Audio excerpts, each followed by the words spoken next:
Alright, welcome everyone to today's game of Old School Dungeons& and Dragons. My name is Ekin, I'll be a Dungeon Master and your guide into this world of Dungeons& and Dragons. We don't have any new players today, so just returning players, so welcome back everyone. We're going to start shortly with some game preparations. We'll be playing for about 3 hours today. I'll say our start time is about 1200 JST to 1500 JST will be our end time. Let's see. So we'll be starting from, looks like the village of Givelon. Let's see. And we'll have some new characters roll up as well.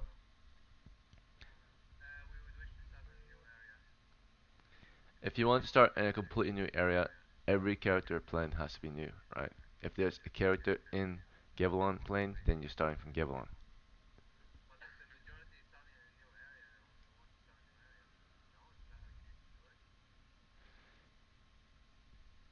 Maybe, but that means any character that isn't in Gavelon have to travel all the way to the new settlement to play, right?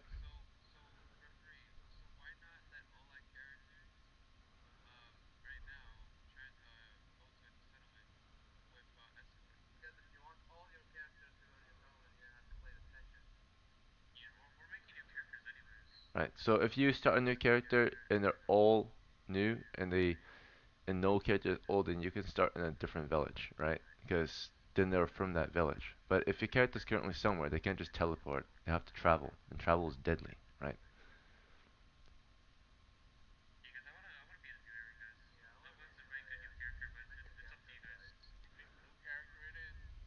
Okay, that means Angel, you have to roll a new character too, unless you want to have Constantine travel to a new land, right? But as a first level character, it's very difficult and dangerous to do by yourself. Does that make sense? So typically, traditionally, right, if there's any character in the settlement, they're the senior, and you go to the new guys, right? So they would be the ones choosing the settlement, which in this case would be Constantine, maybe Porthos, and Helen, right? Their settlement of choice is Gavelon, since they're currently in Gavelon. So, but if they want to give up their characters and roll up new characters, it's fine too. Then we can fully start in a new settlement. So, without any other issues. Well, that's your choice, but it's not theirs. They have characters in Gavelon, right? So it's up to them, right? So, yeah,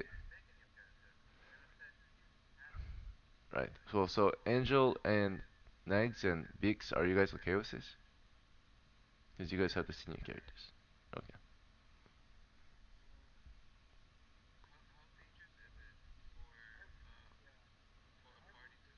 Come, Angel's trying to speak.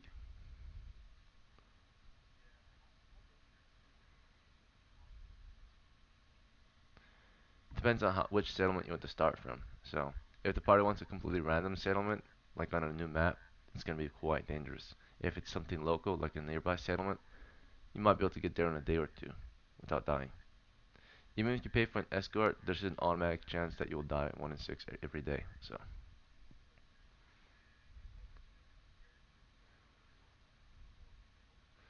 you can bring him back. He'll be retired in Gavelon, right? Just returning to a normal life.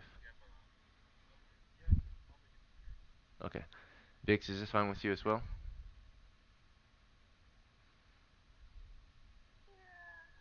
Alright. Appreciate it. Your cooperation. Alright. And then Nags already said yes. So, we'll start in a new settlement.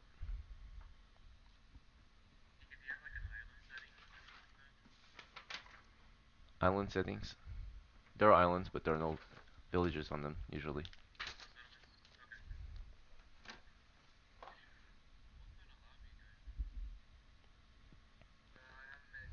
Here's the Duchy of Durnan, or the Kingdom of Durnan. Let's see.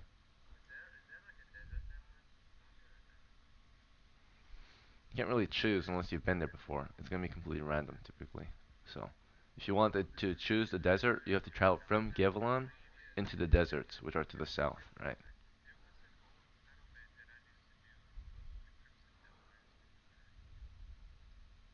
Maybe.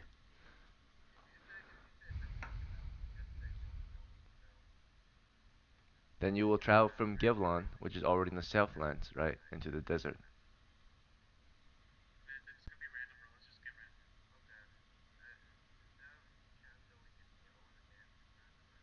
No, it's a new settlement, right? Not Yevlon. You said yes, yes. All right.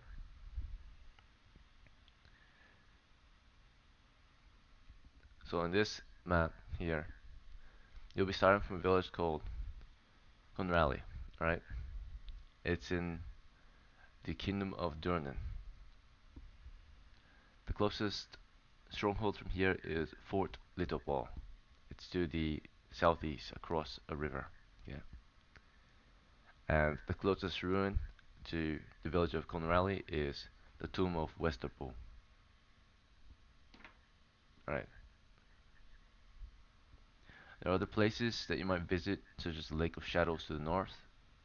Far to the east is the Tower of Thibodeau, and to the south are other villages, but also the Old Smoky Hill. Right. Various places you might visit to acquire your fortune. Right. You're a band of rookies, right? A band of new adventurers recently retiring from your normal jobs to take on a new way of life, that of an adventurer. Fortune seekers, right? So we're gonna generate your party. We're gonna use some dice. If you want to use the bot, you can, um, but it's gonna be now, right? So, like I said last game for the seniors who had questions on it, you guys should already know traditionally we roll up at the table. That's never been, it's never changed, right? Sometimes you are able to roll outside of the game if, I grant you special permission to, right? Which that's a special permission. It's not every day you get to do that, right? And usually it's for only the most trusted, right, players, so that you can roll up a quick first level character and get back into the action, right? So, but typically, if you're at the start of a game, you're gonna roll with everyone else, right? So, like, say if you're late to a game, but we need the players and you're trusted, and we would like you to join us, and if you already have a character rolled up, that's fine. Special permission, right? But this is a situation where you're gonna roll up with everyone else because you're at the start of the game, right? So let's see. We're just gonna go down the list, giving everyone a new character then to start with from the village of Conrali. Let's see.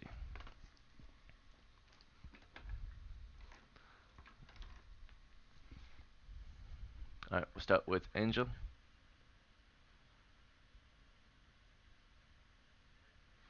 A fresh start, right? Let's see who's actually a skillful player or who's just there, right? Let's see. So we have Angel starting with a strength of 9, intelligence is 9, your wisdom is 6,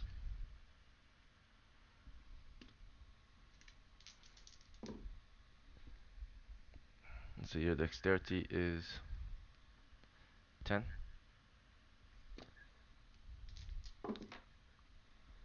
your constitution, we roll this one, it's gonna be 11,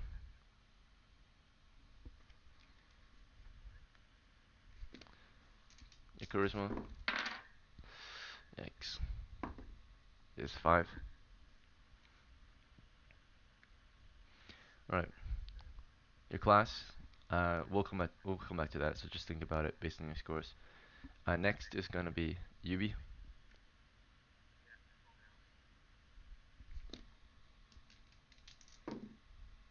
Your strength is 11. If you want to use the bot, when it comes to you, just say you want to use the bot. But if you're using the bot, you're rolling then and there, right? You're not using a score that you rolled up earlier today or yesterday night. Just for those who are about to roll with the bot in the future. 15 is your intelligence.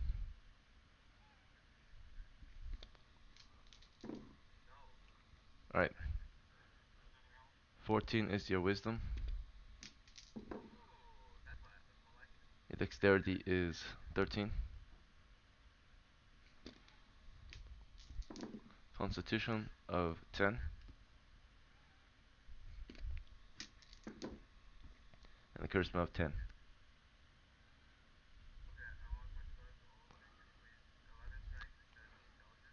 14 or 15 intelligence, 14 wisdom, 13 dexterity, 10-10 at the end. Alright, boomers next.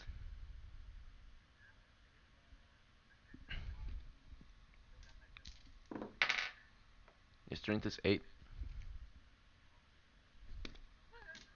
Your intelligence is 12.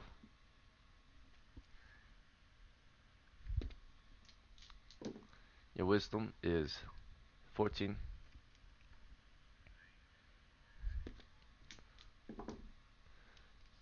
Alright, your, let's see, dexterity is 14.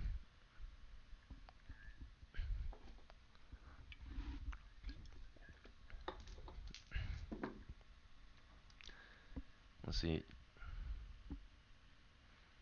your constitution is 9. And your charisma is 14.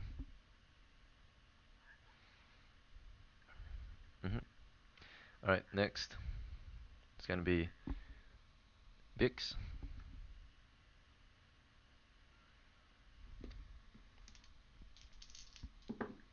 Your strength is 15.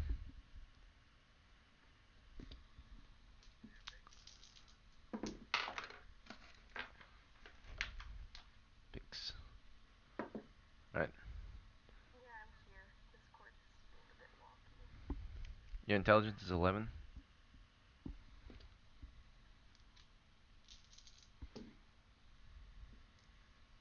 Your wisdom is 14.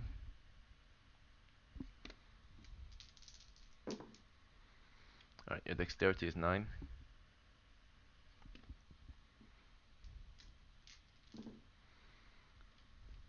Your constitution is 9.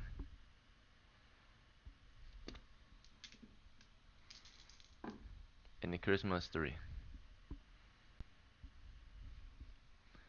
Alright, next is Haynes, or sorry, Carm.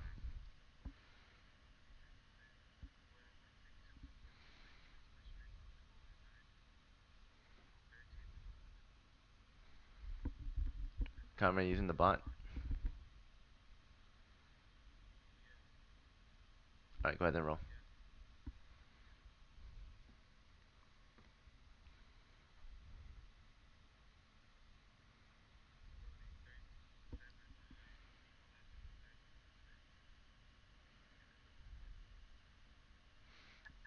Alright, next. I'm gonna roll for you, or you wanna use the bot?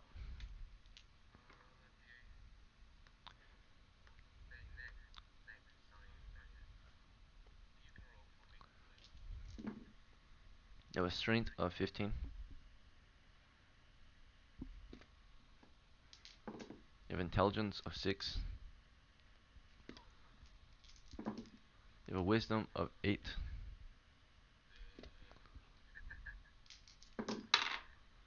You have a dexterity of 11. You have constitution of 11. And your charisma is 16.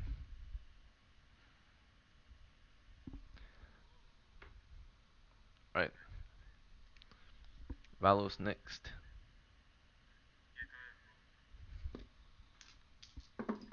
Your strength is 12.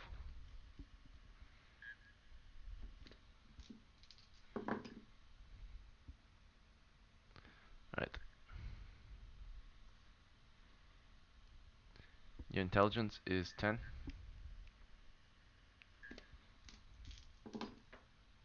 Rerolling this one.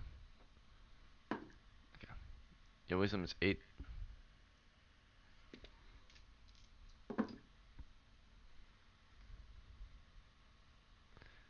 Your dexterity is 12.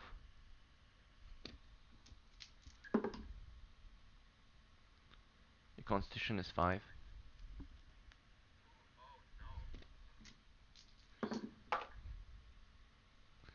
And your charisma is 11. Alright, so now we're gonna go down the list and pick classes. Okay. So we're gonna start with Angel. From the 7 classes, right? Cleric, Fighter, Magic is a Thief, Dwarf, Elf, and Halfling. Your highest scores are in dexterity, strength, and intelligence. I recommend fighter, magic user, thief, or elf to you. Alright, good to go. And then Yubi, your highest scores are your intelligence, wisdom, and dexterity. I recommend magic user, cleric, and thief to you.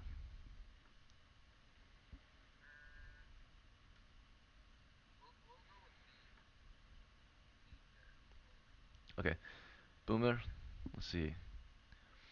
Your highest scores are wisdom and dexterity. I recommend cleric or thief.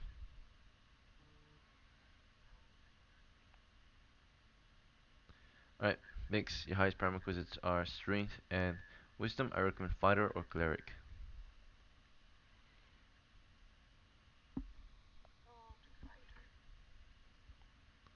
Alright, Karm, your highest score is strength and dexterity. I recommend thief or fighter. Alright, Nax, highest score is strength. I recommend fighter. Maybe thief.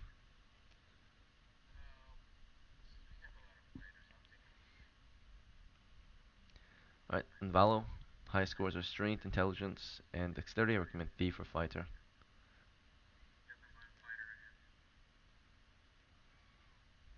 Okay, next is hit points. For our fighters, it's gonna be a d8, so enjoy yours starting with 1d8 plus 0 for hit points. Yubi, yours is a thief. You start with 1 to 4. You start with 4. Adjustment is plus 1. Oh, no, plus 0. Sorry. 4 or 4. Boomers, yours is a plus 0. You get 1d6. 5. Okay. Alright. And then Vix, fighter, 1d8. No adjustment, 7. Karm, your fighter, minus 1. 4 minus 1, 3. You have a low constitution. 7. So 3 of 3. Nax, your thief, 1d4. That's 13 dexterity.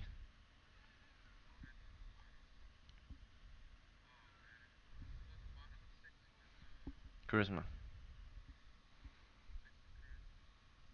Yes. Next, yours has 4 hit points.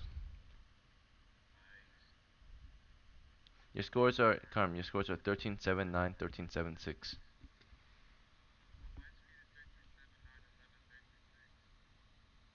Oh, okay. You said it to me that order. Just see. I just wrote it down. Okay. 11, 13, 6. Okay. Alright, 4 of 4 then.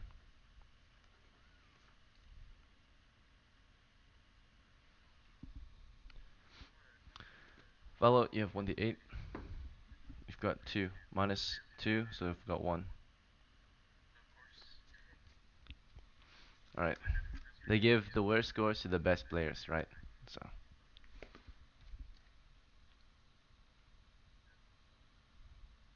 alright.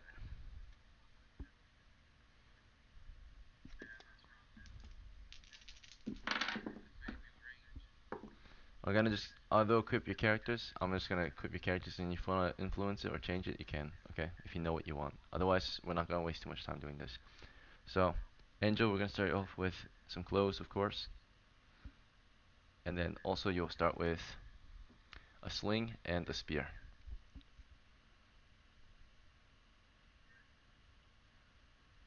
Okay, next is a Yubi. You'll start with your lockpicks and your clothes and the bag so far.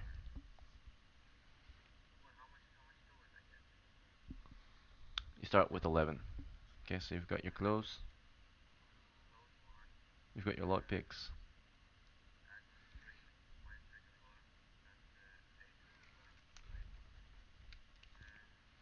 you've got your bag, you've got a 10-foot pole, you've got a sling, you've got a dagger,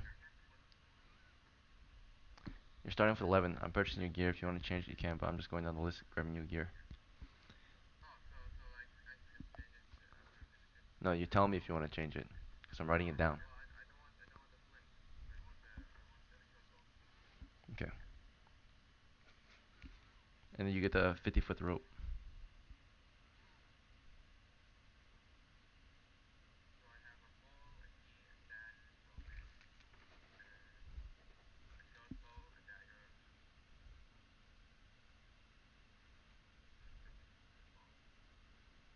50-foot rope.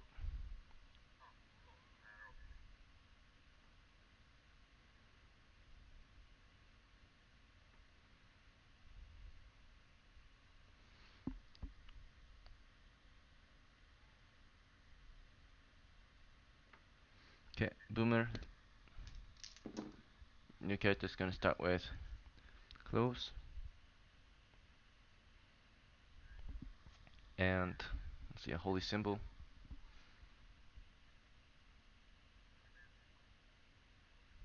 I don't.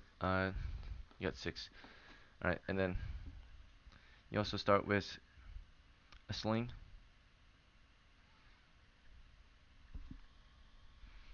and a flask of holy water.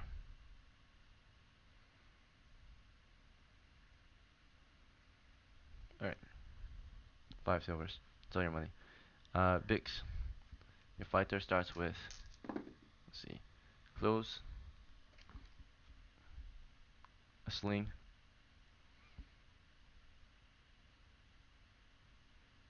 and a spear,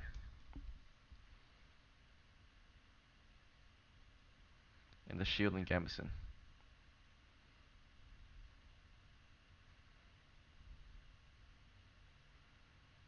Okay, and then Karm. Your fighter starts with a set of clothes, a shield,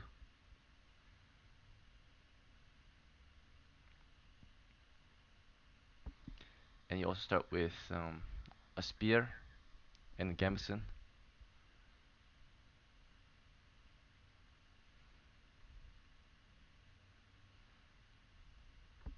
and you also have, let's say, uh, sure, sling, sling, a bag. Let's see, a bag, 10 torches, tinderbox, and flask of oil. All right, Nags. Let's see. Your thief starts with some clothes, his skeleton key or lockpicks, and he starts with a dagger.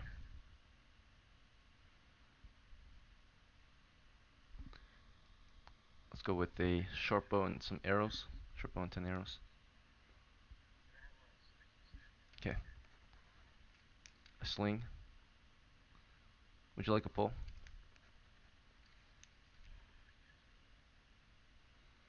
10-foot pole. Let's see. So I got you 1, 2, 3, 4, 9. Okay, so. Alright, you also start with um, a pickaxe.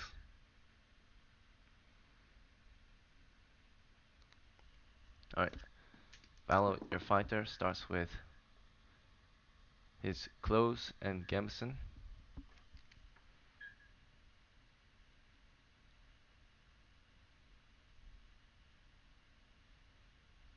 Additionally, he starts with, let's see, a pike and a sling.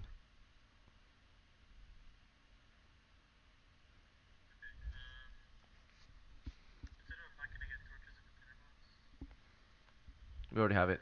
You sure you want it? Mm-hmm. Alright.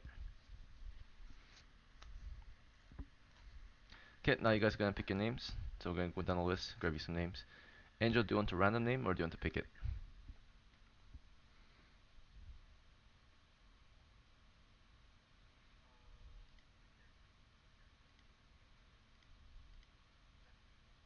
Jonathan? Okay, good to go.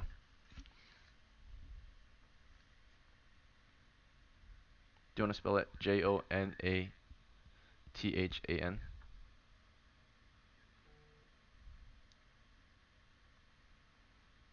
Right.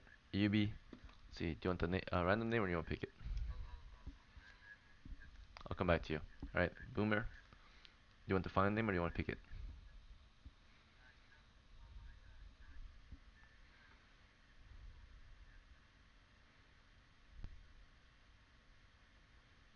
Alright, Bix. Fresno. How do you spell it?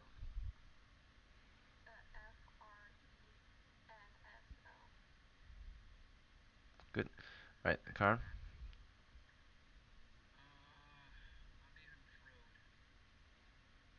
How do you spell it? Okay. Next. Okay.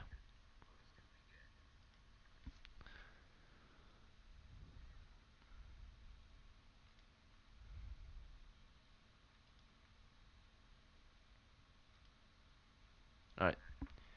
You are Guldrick. Guldric.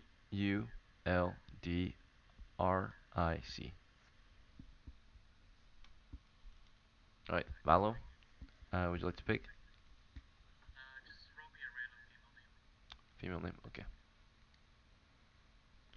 You are Himaya. It's Hem and then Aya. Okay.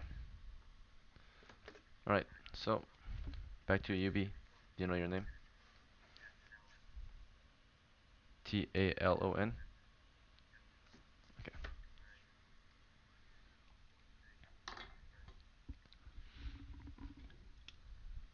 Sure.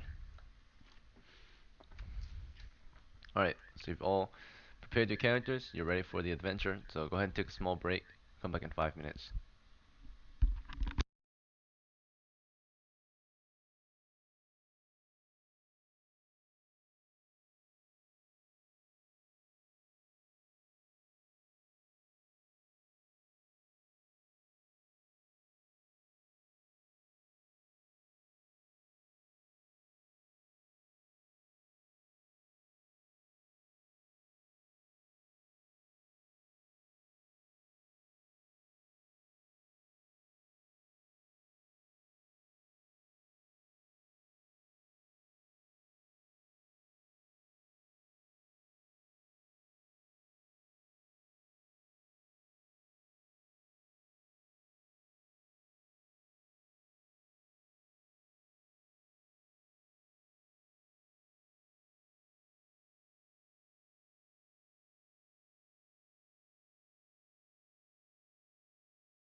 Good afternoon, ladies and gentlemen.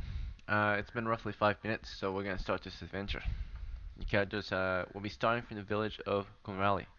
We have spent the first part of the game preparing them. You can assume that in the past few days, just to make it easy and simple, they have been purchasing equipment, talking with the locals, figuring out rumors and all that, figuring out where they might want to go, preparing accordingly, right? Buying all the weapons, armor, supplies, equipment they'll need for this expedition.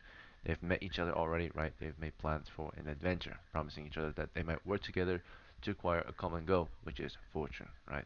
Gold and glory. So, from the village of Conrali, which is protected by wooden walls on the southern frontier of the kingdom of Durnan, or somewhat in the central area of the kingdom of Durnan. There are wilderlands to the west. There are still dangers to the southeast, where a few other villages reside. But your village is under threat by a recent enemy invasion coming from the tomb. Uh, Over the past few months, the village of Conrali has been suffering from a horde of undead. In the night, evil spirits will be roused and make their ways up to the walls. They will disappear by day, but often they will try to climb the walls. Spirits incorporeal will make their ways through the village, right, haunting the dreams and maybe murdering children or stealing wives, right. Evil spirits are causing great terror among the village, and there have been great casualties here. Um, there are heaps of dead in the village. It smells horrible here, and it's constantly under the terror of a great, what people think to be a vampire, under the tomb of Vestapur. You are just a band of brave men who have taken up arms that might seek out their fortune, and at the same time bring the battle to perhaps the tomb of Vestapur. Think that the tomb of Vestapur is not exactly the lair of the vampire, right? But it's a place you might seek ancient relics to help fight off the vampire. No one knows where the vampire resides, but they believe somewhere in the mountains north of Shadow Lake, right, where an old castle ruin might reside, right? So, but before you can try to take on that great threat, which is expert level, right, you'll have to acquire the weapons you might need to face it, which might be in the ancient tomb of Westapur, the old warlord of the land, right? Some of you are maybe his descendants, the bravest, right? You never know, but maybe you can find out if you can, of course, acquire his great relics, right? So, all right.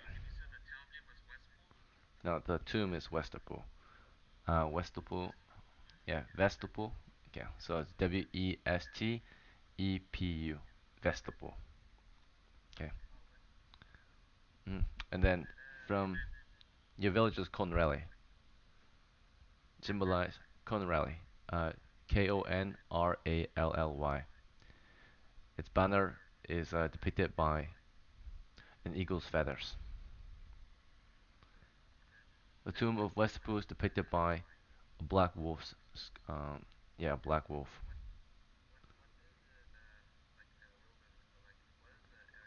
Open grasslands to the west, to the south are rolling hills with the river flowing, and to the north are the mountains reaching far and wide to the Lake of Shadows. To the east are more rolling hills toward Fort Little Paw. Okay. In times of great danger, the village might retreat or take refuge in the fort far to the east, about 3 miles out. So, but very far to the west, about 2 leagues out, 6 miles west across the open grasslands, is the Tomb of Westbrook. If that's where you plan to seek your fortune. Great risk, great rewards, right? Otherwise, there are many other things adventurers can do to acquire their fortune per week, right?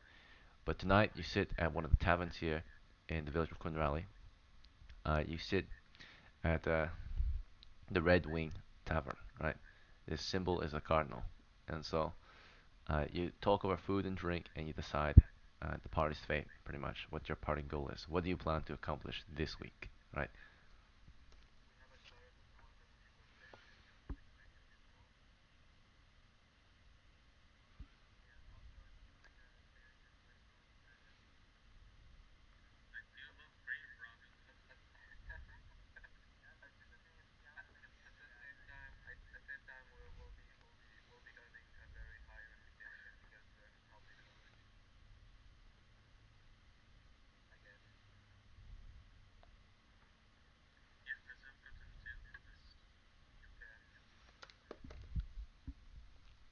Alright, after some discussion throughout the night, most of the party is in agreement with visiting the ancient tomb west of here. The rest of you might have other plans, right? Or other ideas. So I'm just gonna make sure everyone has a chance to speak up since, let's see, we do have other players here. So most people are in agreement, but real quick, I did not hear from Jonathan. Jonathan, do you have any input? Any other ideas? Good to go. And Fresno,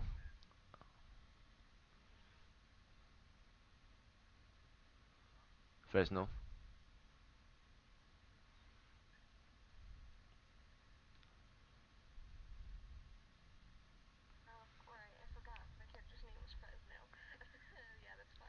Okay, and Gudrick. It sounds like you're in agreement, I think. I heard Talon in agreement, Himaya, and Lorenzo. Right. Okay, so and Frod. Frod, are you in agreement with this? Alright, very well. The whole party agrees to travel west to the tomb of Westapu by morning, right?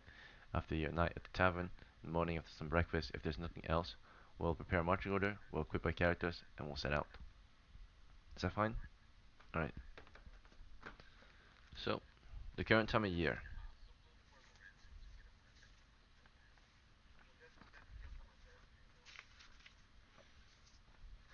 Alright.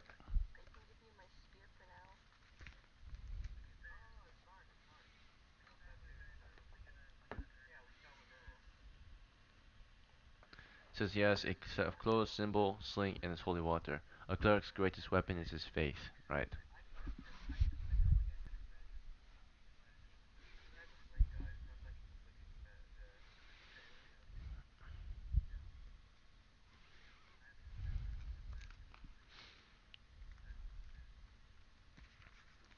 Alright, so without further ado, let's set out then. It's the middle of October. We'll get the roster going and then marching order and everything. So again, it is mid October year 13. Writing this down. Go ahead and write it down if you want to, in case you want to track your own dates and what your own adventures. Right. Let's see. And in your party of House Valo is Hamaya, who is a first level fighter. Right. We also have Jonathan, the apprentice of House Angel.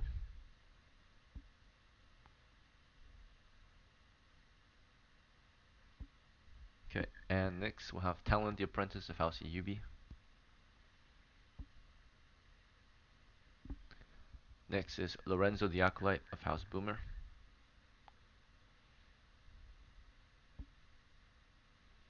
Alright, and we also have Fresno, the veteran of House Bix.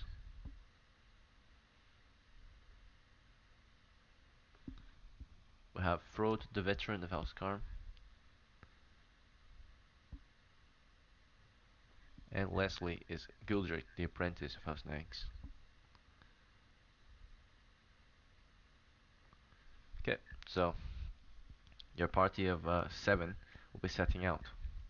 The usual course of travel is to use the old road used to get to the remnants of the tomb of Westapu, once a fortress to the west collapsed after many years, becoming a tomb on itself, right? So, bearing great treasures and a stronghold beneath it. I say that in times of when the dragons were of great terror, most people had to seek refuge below ground, right?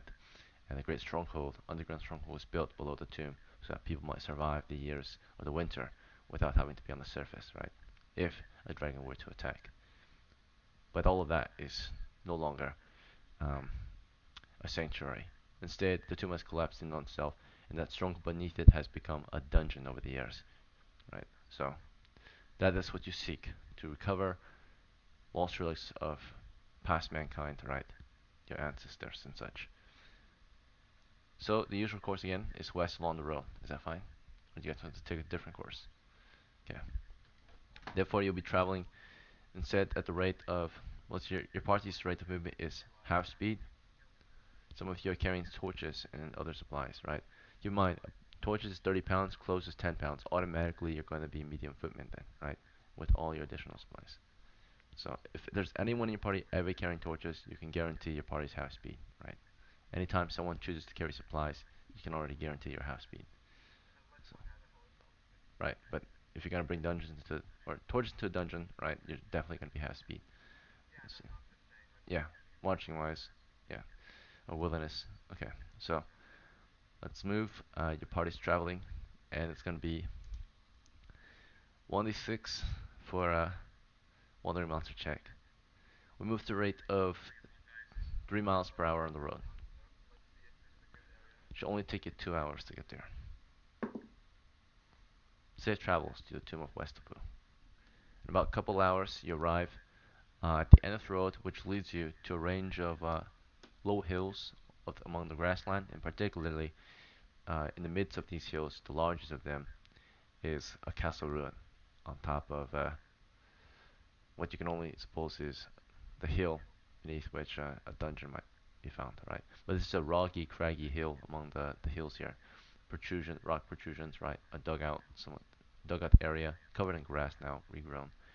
But you can see rock protrusions here and there at the base of the mountain, or sorry, at the base of the castle ruin, which is called the tomb now, right? Tomb of Westapu.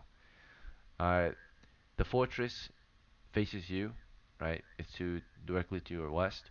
The entry, you can't see it from here. A towering fortress or towering stone structure stands before you, overlooking the grasslands for miles around, right? So, as you approach through these valleys and these hills, so a small range of very low hills, and the tallest, of course, having the castle ruin. Okay, so you're at the east wall, and all that's here is a great stone wall, roughly maybe 10 to 20 feet tall. Let's see, it's about 20 feet tall. It looks quite thick. It looks like there might be battlements above it or on the very top. Let's see. Other than this, I can tell you that this wall here in particularly, well, it's protruding outward. It's about 20 feet wide and continues north and south, making the wall more like 40 feet wide. How do you want to continue? You're at the east wall of the castle ruin, or the tomb.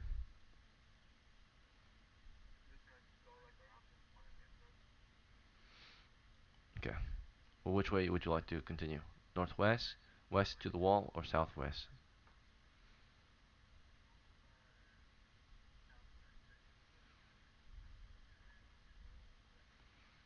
Alright. The road is mostly faint here, but as you follow the old road, the old road does kind of branch out and continue northwest and southwest. But you can go either way along the road still. The road surrounds the ruin. You follow the road southwest then, marching and keeping careful observation for any entry points.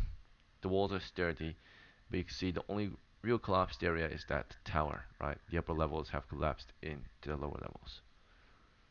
You've made your way along the south side, and toward the west side, you see the main entry point. There's the wall in the wall there. It's not really a gatehouse. It's just a standard 20-foot tall wall, but there is a set of double doors in the middle of it. So this castle ruin is somewhat L-shaped. It's an L if you were to push it to the right and tip it over, right? So it kind of continues westward and then southward, if that makes sense. So as you look at it, but you went southwest, you followed the western wall until it went south for 20 feet. The western wall continued for 40 feet, then turned south for 20, then another 30 feet west. But in that 30 feet of wall to the west, in the middle of it is the entrance. You can see a set of double doors there, wide open. Old and rusty hinges hold the broken doors, right, leading you into the ward of the castle, right, or the tomb.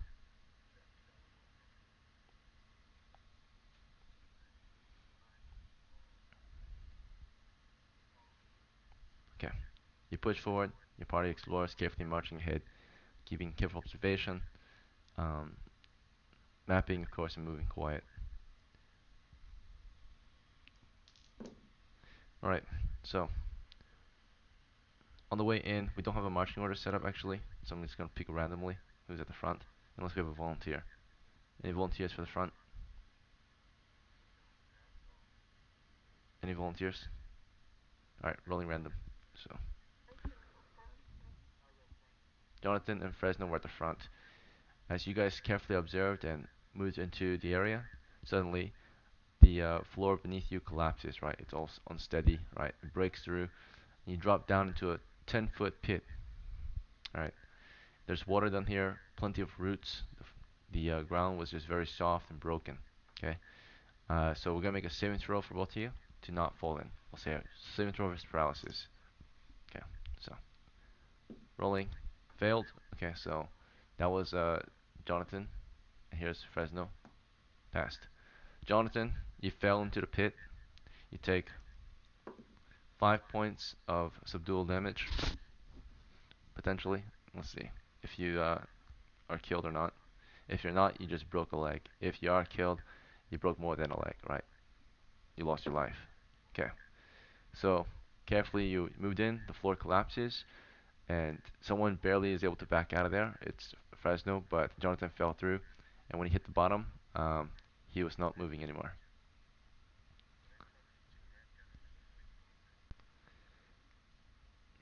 Mm, sure, maybe Goldrick was right behind him. He was falling. Goldrick, if you have a higher initiative than him, or actually, he's not acting against you, but let's say in that case, you will also make a saving throw, okay? Versus paralysis if you're fast enough.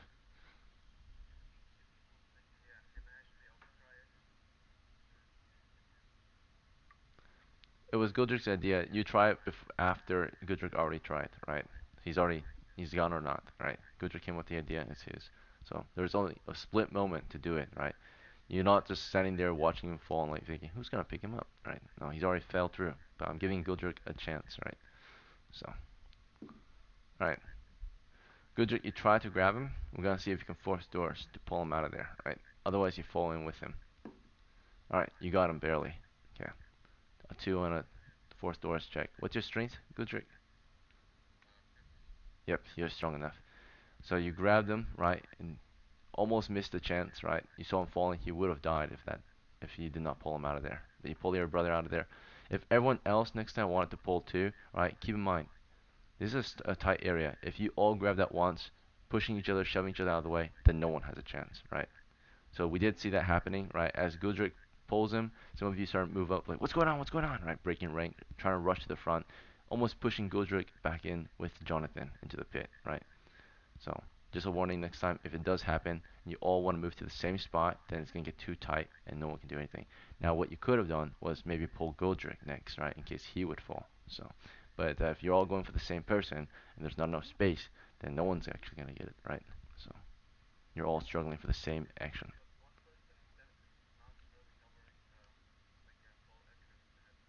It's two ranks, right? There's two people there already. So, and it was right in front of him. Are you gonna step in front of Goldrick to grab him, right? Then Goldrick doesn't get a chance, and then Goldrick, then you might get pulled in, and then Goldrick's reaching, but he might get pulled in. So now everyone's tumbling down to the pit. To reach into the pit, you have to lean over it and pull weight, and if that weight's too much for you, you're gonna be pulled in with it, right? So, and the floor beneath you might also collapse as you reach forward, right? So,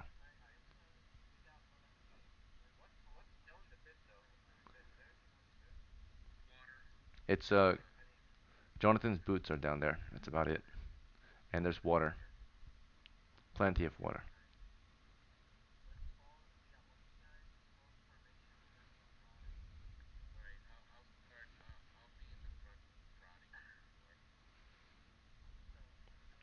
Alright. Also, next time, if I do declare Jonathan died or roll damage, you won't get another chance. So as soon as someone starts falling, you have to speak up and say, I want to grab him, right? So, just moving forward. Next time, if I already decided someone's fate, it's already done. No going back. But for this one, we'll let it happen since, we're just at the start. Okay. So, the pit has been triggered, right? The way in, there's a 5-foot hole in the entry point, right? The entry point is only about 8 feet wide, so it's a very narrow, or 7, 8 feet wide. Very hard to get around this pit. You have to be very careful. Maybe only two at a time, one on each side, if you're willing to risk it. It's wet, it's broken. Maybe more dirt can break. Who knows? Shall we go through this way still? Or do you guys want to find a different way? Okay.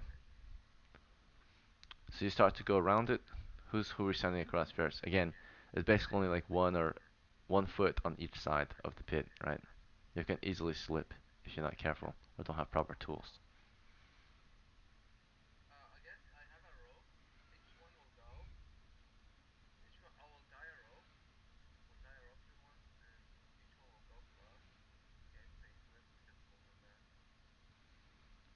Okay.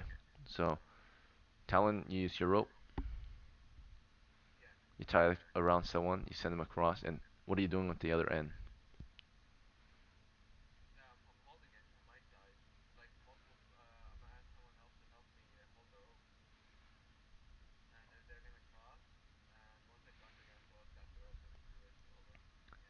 All right. So as Talon is getting his rope prepared and to tie around someone else, does anyone want to do anything else or have any other ideas?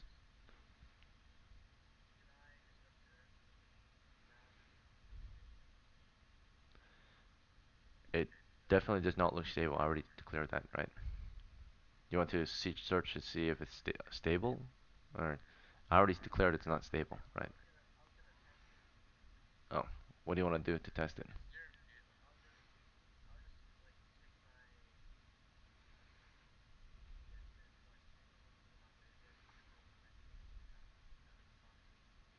All right, so Lorenzo's going forward, trying to apply weight to the ledge or the edge of the pit from the south side or the east or west side.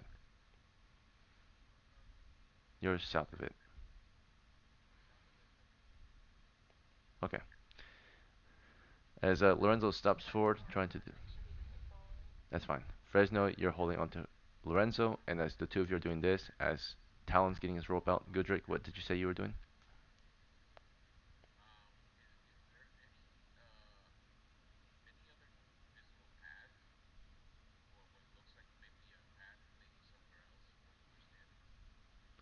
The road that you used led up to the entrance, but there was another side of the road, right, that led further away to the northwest. So the road that's behind you goes back down the hill.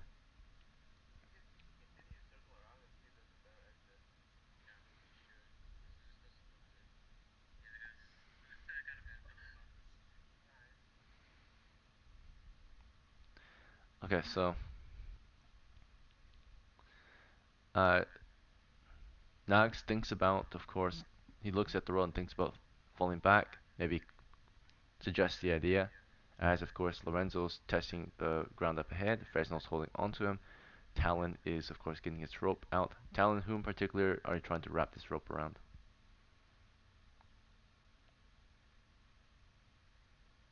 Okay, and Frode, what are you doing in the meantime? Making sure everyone's not just standing there, right? Giving you all a chance to do something while people are taking actions. We're not just all watching one person take an action at a time, right? So, and if you're already doing an action and you interrupt and change your action, then you get no action, right? So, Frode, what are you doing while they are doing that?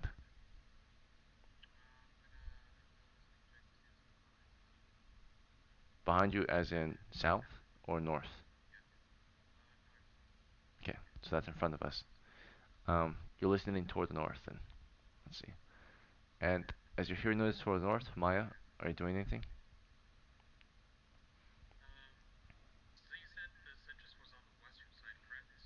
The entrance is north of you. It's on the west side of the south wall. Yes. Mhm.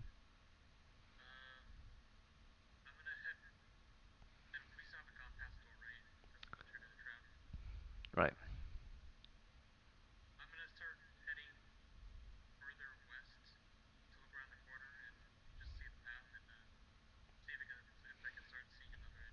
Do you want to stay close to the wall when you do this, or do you want to go back down the road before you go west? What do you want to? Okay. So we're up the hill at the base of the wall, right? You're staying close to the wall, moving westward. You're at the very far southwestern corner of the south wall. So as you go west, soon you'll be going north along the western wall, right? So, but for now, you're moving west. As you're doing this, breaking from the party, let's see what Jonathan is up to. Jonathan, as everyone's taking these various actions, what are you doing?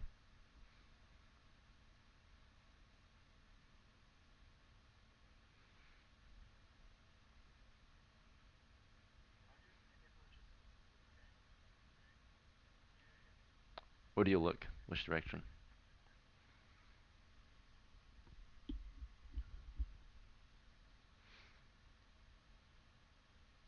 Uncertain? You can just have a observation spin around, I guess. If you're not familiar or weren't paying attention. Yeah, it's okay. Um, alright, in that case, I'll go down the list of what happens, right? The sequence of events. So, Gudrig is looking toward the road, making suggestions, right? As he's doing this, Valo made his way west. Or sorry, Himaya, she made her way west along the south wall. And you stay close to the wall. As you're making your way west, we can see that, uh, Talon's in the middle of getting his equipment out. You already declared that. Okay, you can stop in a moment, but this was while all this was happening, you were in the middle of doing that. Okay, right. So Lorenzo, right? You started to test the floor up ahead. In order to test the east part, right, you have to step onto the south side, right, to reach over and try to step onto the east side. Is that fine?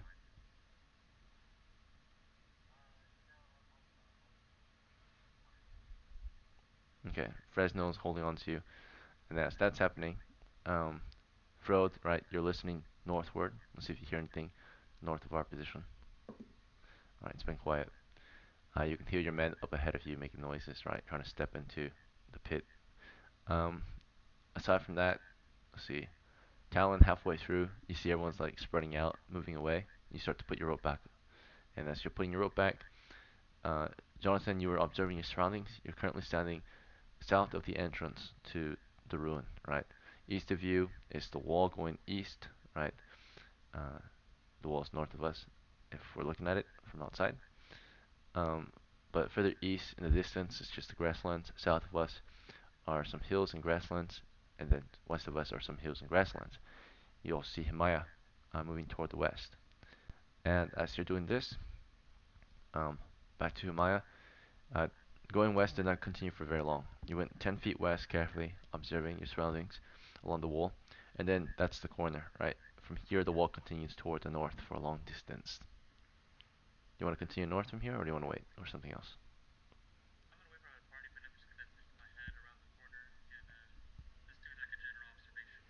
The wall. Hmm.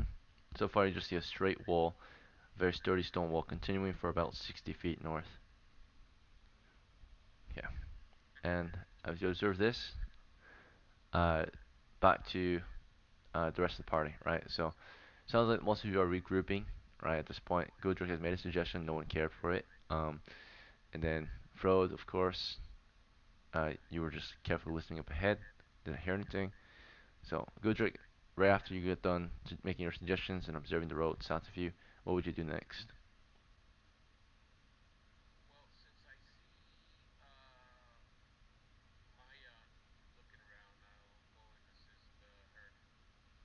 Okay. So you see Maya. It's at the corner. You're making your way toward Maya. And then as for Frode, you're south of the exit. You're very close to the exit, of course, or the entrance with Talon and Fresno, because you were listening up ahead. From here, what do you want to do? Do you want to keep listening or something else?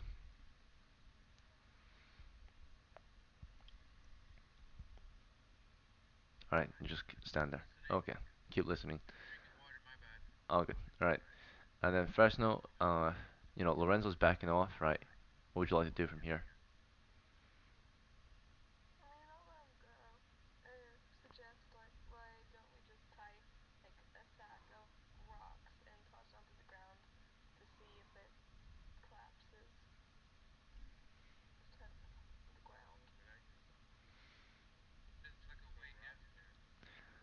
And then, as you guys discuss, uh, as she makes that suggestion, we're not in open discussion because we're taking actions. If you want to open discussion, that is an action. So you have to join an open discussion, right? If you're not there, you're not discussing. Um, but our party is split up in various positions. Yeah, Frode, you are there though, and you're trying to listen up ahead. But if you're listening and you're speaking at once, you're not listening anymore, right? So let's see. Uh, Lorenzo, what are you gonna do from here? Lorenzo's making some suggestions, right? What would you like to do?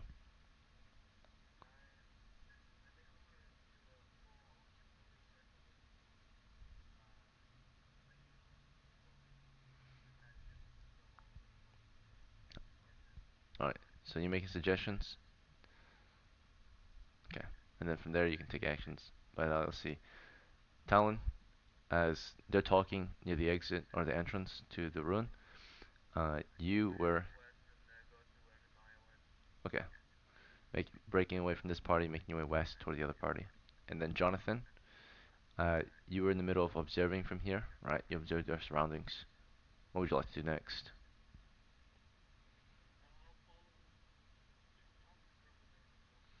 Okay, so as in everyone else, there's two parties. There's a party at the entrance and there's a party to the west. Okay, so Himaya, it's not long before a few others join you toward the west. You have in your party, let's see. So party number two is Himaya, let's see, Jonathan, Talon, and let's see, I think Goldrick, and the other three are at the entrance still. They're the first party. Okay, so now that you're party number two at the southwest corner, do you guys want to discuss here, or do you guys want to take action immediately?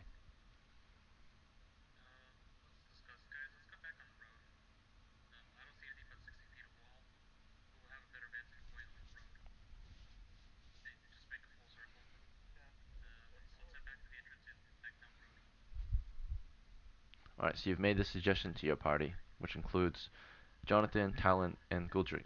Do any of you have anything else you want to add to this discussion?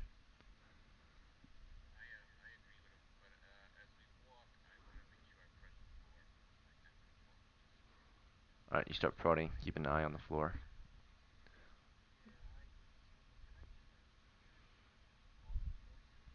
Sure. So Jonathan prods with his spear wielded, and then Guldrick is prodding with his 10-foot pole.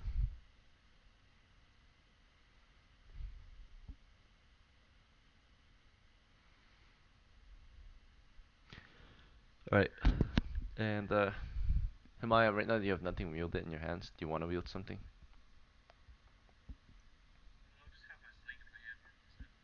Okay. So, those who were discussing, your next action would be to start making your way down to the road. We'll come back to you when you're back down the road, pretty much.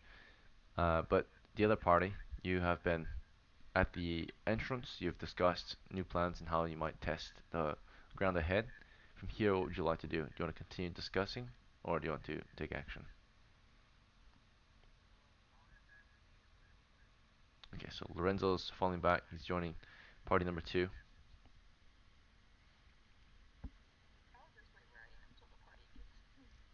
Okay. Okay. And then Frode, what would you like to do? You've been listening carefully. All right. You haven't heard anything. All right. Well, that was the second party. So now the second party becomes the first party as we all regroup and make our way toward the road. Okay, we're back on the road, going south, then east.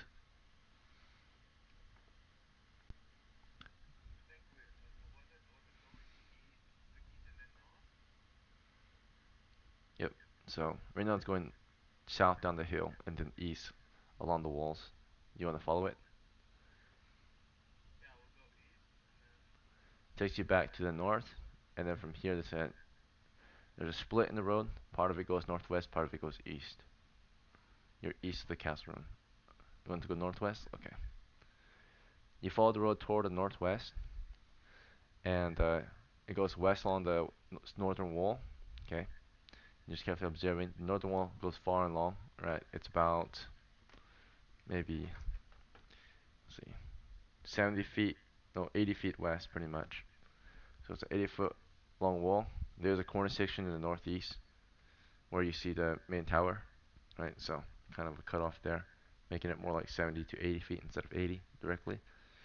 Um, Further west, of course, the road continues past the ruin and beyond the hills, if you want to continue this way, toward what looks like in the distance a small wetland. A wetland. So the tall grasses drop down into wet grass, right? A swamp.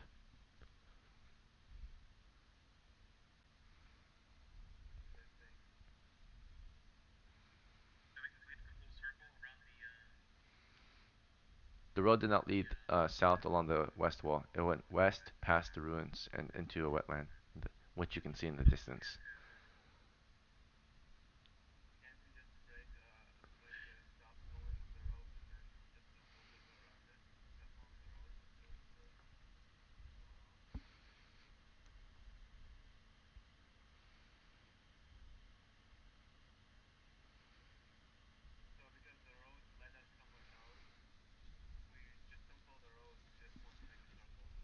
Okay, yeah, so you want to just, as soon as you're directly west of the ruin, you want to go south and check out the last wall, which is the west wall. Alright, so you move south along the west wall. Yep, there's no road here, but you go south along it. You want to be at the wall itself, on the hill that leads up to the wall, or at the base of the hill that leads up to the wall. It's in the valley. Naturally, if you're close to the wall, you can see more in detail, but if you're far from the wall, you can see more broadly, right?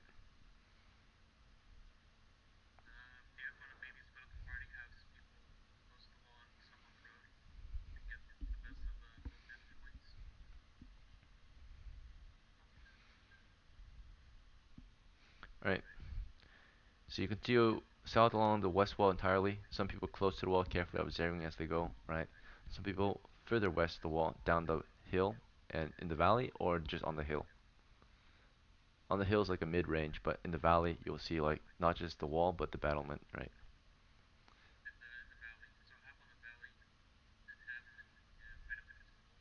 Okay. So those in the valley can see the entire 20-foot tall wall, and those up against the wall can only see kind of closely in detail the base of the wall, right? The bottom, right? So we send half through the valley. Let's go down the list to see who our volunteers are. Himaya, party number one will be against the wall. Party number two will be in the valley. Which party? Okay, Jonathan.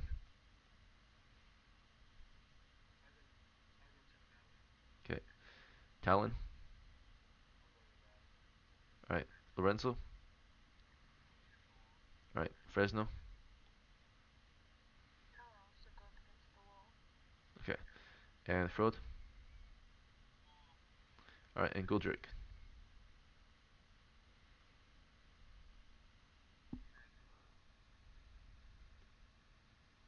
All right. So Guldrick stays behind, watches you guys as you guys advance your men. So we got about two people in the valley, and the rest of you are against the wall. All right, those against the wall, you have made your way along the wall. Let's see, carefully observing for anything. We'll call this search for. Are you looking for a secret door? Out in the wilderness, we can say you do a 10-yard area if you want. Uh, the wall here is 60 feet, so we could start just with the first half. All three or all four of you searching the first, or this wall here, right? Any weak areas, damage on the wall? Sure. So some of you will just explore for normal observations, like damage on the wall. You can go check the entire length then. But those who want to search for a hidden entrance, right? Not normally observable unless you spend a turn to carefully observe, then you will slow down, right? You will just kind of carefully observe from where you stand, either the first 30 feet or the middle 30 feet or the last 30 feet. So going into detail, Himaya, do you want to just do a careful observation and just go along the wall entirely, seeing if there's anything different? Maybe looking out for something in particular. Okay. So what are you looking for that's not hidden? Damage like Fresno or something else?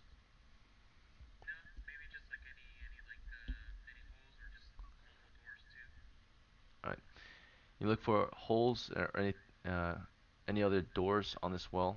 So basic observation or just any observable doors or holes in the wall. Okay. As you're doing this, aside from just seeing a wall so far, because that's what it appears to be, right? Um, Fresno is looking for any observable, um, was it damage, right? Okay, so right, and then as you're looking for that, um, let's see, Frode, what are you looking for in particular?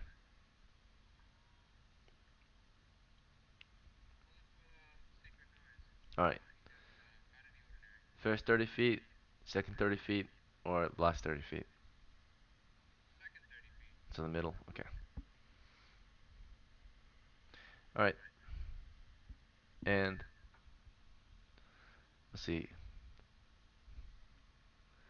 As you're checking this, Goldrick, you back with us? Okay. And then let's see. Jonathan, from a distance, from the valley, right? What do you want to observe for? You can see the battlement. You can see the entire wall. You can see the hill.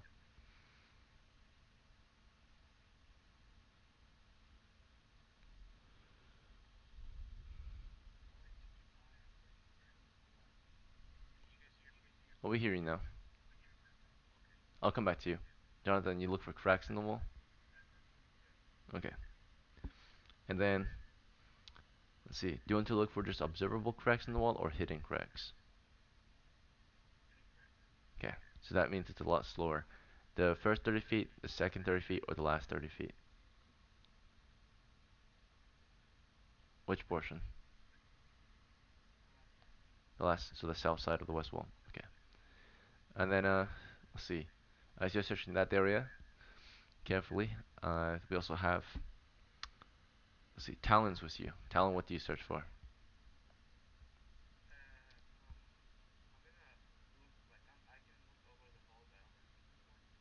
You can look. You can see the battlement, the wall, and the hill. Those up against the wall can only see the wall, right?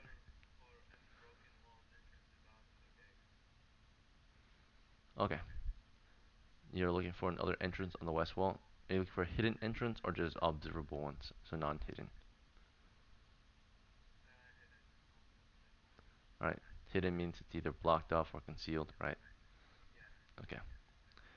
Alright, so basically, and do you want the first 30 feet or the last 30 feet or the middle 30 feet of the 60-foot wall? Alright, very well. We'll start. I'll just go down the list, tell you guys what you observed during this turn. Himaya, you were carefully observing that, let's see, or you were just, was it basic observation, right? For holes in the wall. There are holes, so from here you can only see the wall. You can't see, you can't really see the battlements from standing at this position. See them clearly, at least. But in the wall, there are indeed small holes here and there, just normal corrosion, it appears.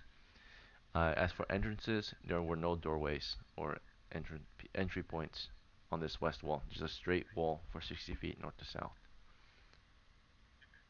As you observe this, what would be your follow-up move? Do you want to regroup, or you can also wait?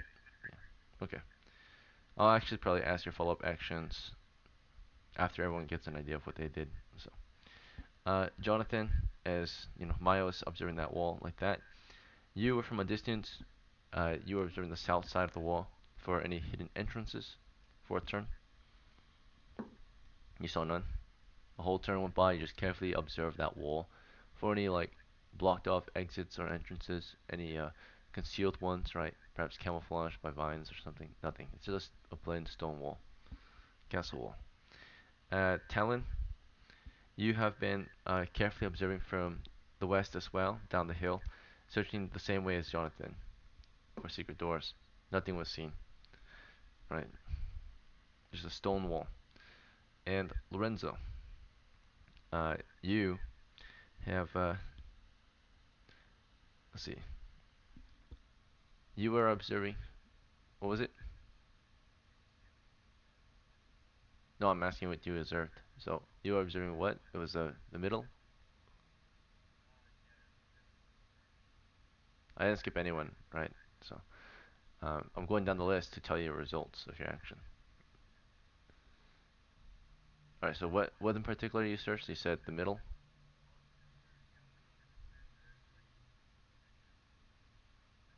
Secret entrance?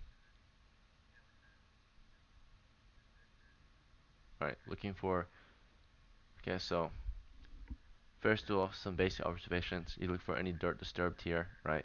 There are footprints everywhere, made by the tracks of your boots. the whole party moving through this area multiple times. Um, Other than that, let's see. You look at the wall itself for any entrances. There are no entrances on the west wall. You want to look for hidden entrances? Okay, you'll do that next turn then. Let's see. This turn you made basic observations as you moved along the wall. Let's see. Next is, so you were to set chart, check the entire wall then. You saw no entrances. Alright. Fresno, you search for any damage in the walls, right? So particularly, the whole wall, because you just do basic observations. So any non-hidden damage on the wall, clearly you see some in the wall. Small cracks here and there in the rock. Looks like mostly just normal corrosion. But you also see scratch marks too here and there at the base of the wall, uh, like scuffs and marks, all kinds, not just holes, just like cuts, slashes, right? Just all kinds of weird cuts in the wall at the base. Nothing looks very weak. This whole wall looks quite sturdy. Right. And as you saw that, Frode, you observed the middle, right, for any hidden entrances. Alright. You carefully observed for a concealed or blocked or hidden entry point in the middle of the west wall, and you saw nothing after a turn of careful observation. Goldrick, uh, I forgot I was going to come back to you, but throughout the turn, you kind of stood toward the north of the party as they all spread out to search that western wall. What would you like to have done?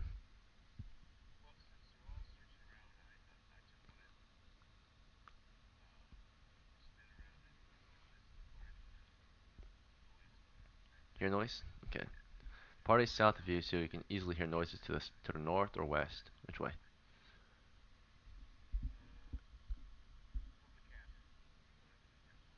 The castle is south of you, southeast, so it's directly kind of southeast of you.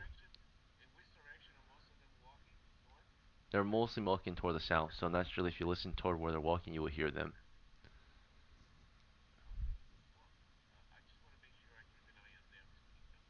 Oh, you can just watch them in general, right? Observe. Okay. All right. Yeah. Nothing in their area. They all just move south. You kind of supervise them, watch them from the north, look over them, and nothing really happens. All right. The turn has passed. You all have made your observations. Do we want to regroup and discuss these observations, or shall we continue just searching? The walls are 20 feet tall. All right.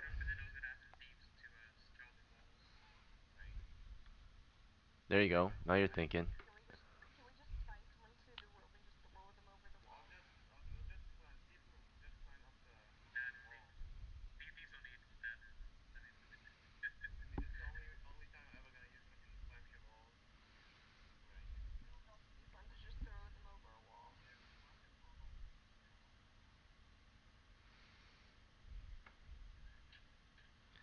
All right. So let's see.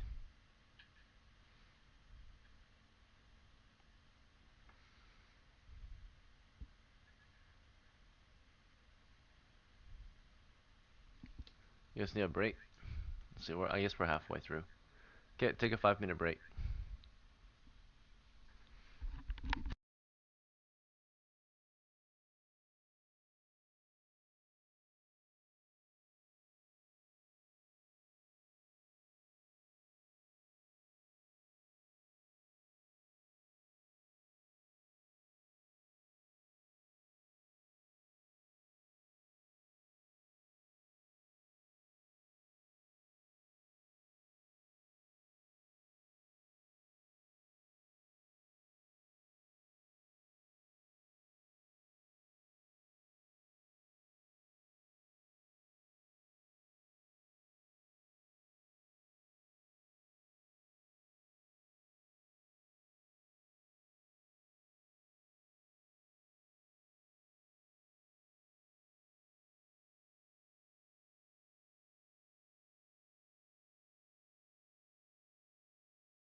Alright, it's been roughly 5 minutes, so let's resume this adventure.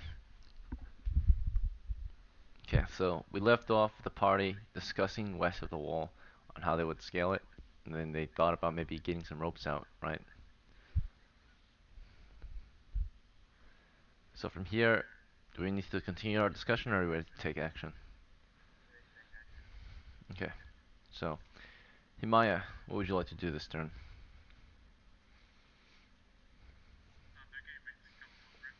It appears so, yes.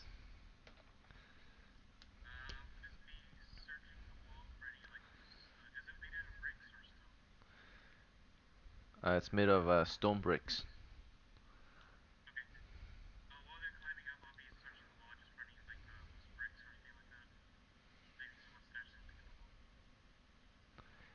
Okay, so you're gonna move up to the wall and carefully observe for any uh, loose bricks, I guess hidden entrances again. Okay, detect secret doors.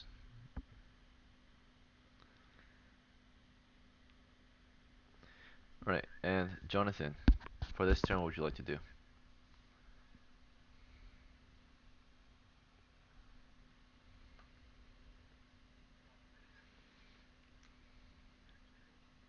Yes.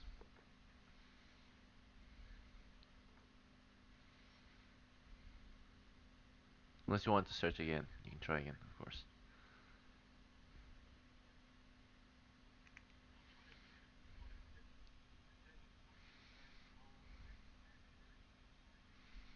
Alright, just basic observation along the entire 60-foot wall. Okay,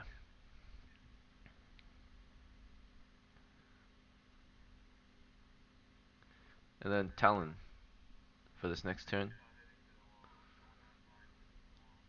Okay,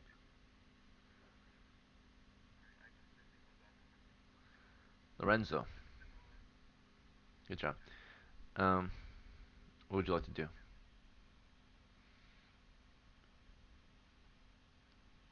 Lorenzo, the acolyte. On which part of the wall? Well, you're at the west wall. You want to search the north side, the middle, or the south side? It's 60 feet. Alright, middle. Okay. Also, yeah, Himaya, is there a particular area you search for loose bricks among the 60 feet?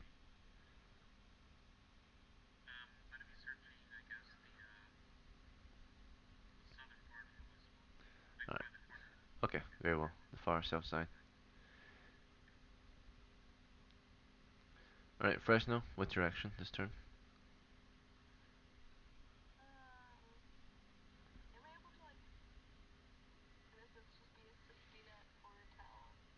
Sure. You can stand below the wall as he climbs.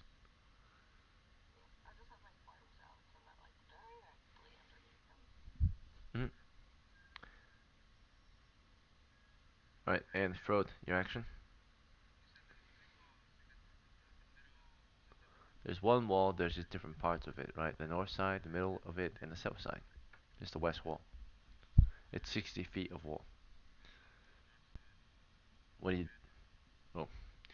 So again, it's 60 feet, so do you want to search maybe the very north part, the middle north part, or the southernmost north part?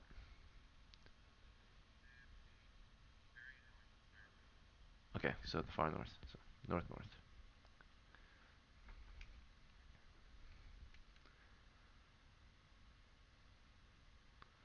Alright, Gudrick.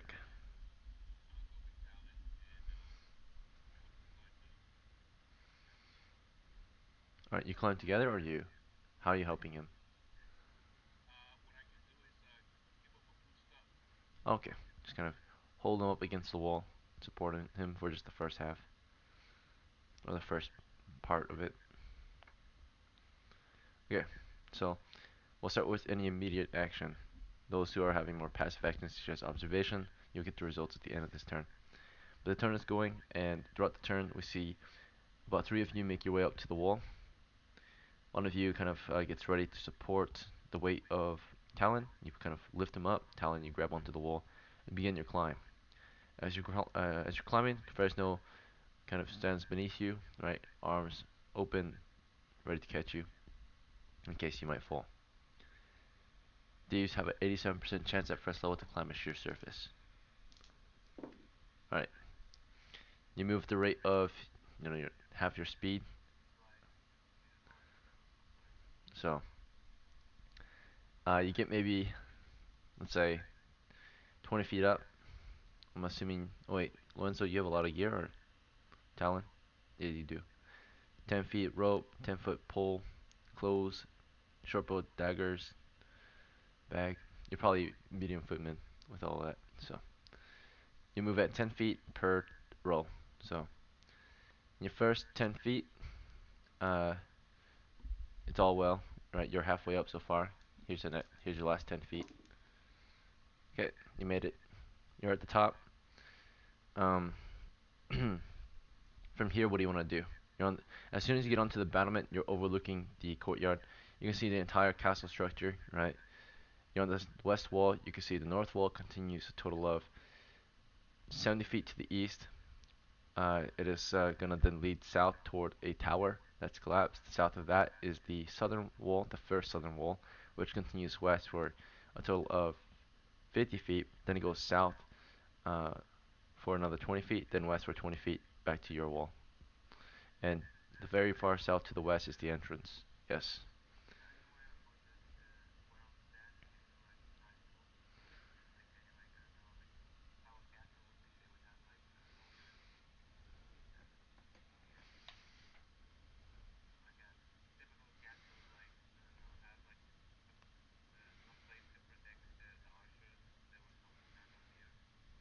The Merlons, the ambushers, you can tie it around there. Okay, sure. This is a castle wall. Yes, you can wrap it around the Merlons. Right.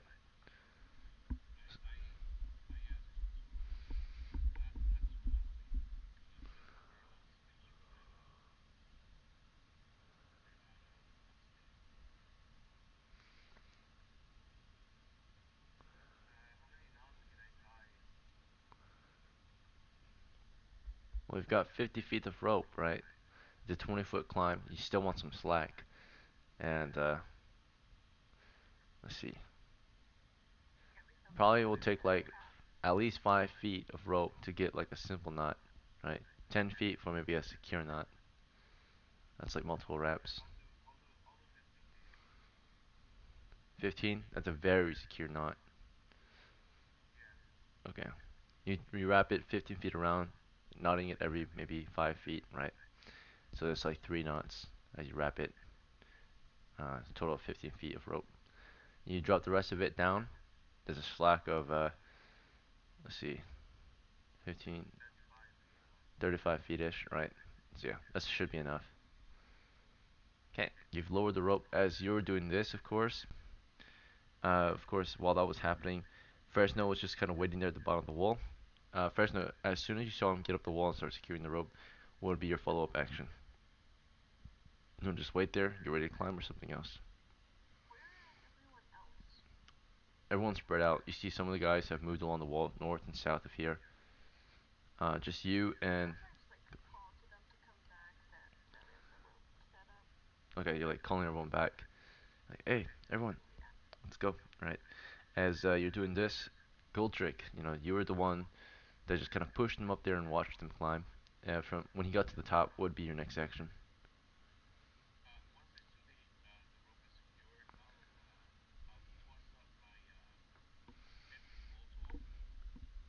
It's 20 feet up, so you have to climb or something, or you have to just wear your 10-foot pole until you get up there. Okay, so uh, pretty much those who are in the middle of searching, like Himaya, you were trying to detect secret doors toward the south. Uh, on your way over there, they're already done climbing and everything, so they call you over. Do you want to continue your search, or do you want to just stop and make your way back? Okay, so you're regrouping. Jonathan, you made your way away from the wall so you can see some more cracks, so you can check the entire 60 foot. Um, you did see cracks in the wall, right? Nothing serious though. And from there, would you like to regroup or something else? Okay. Talon, when you got to the top of the wall, you're in the middle of actually tying the ropes right now, as everyone's starting to regroup. And then Lorenzo, um, you were making your way. You're already kind of where everyone is. You're just checking that center wall. By the way, you guys are Talon. Which part of the wall did you tie the rope to, or which part of the wall did you climb? The middle of it, the south side, or the north side?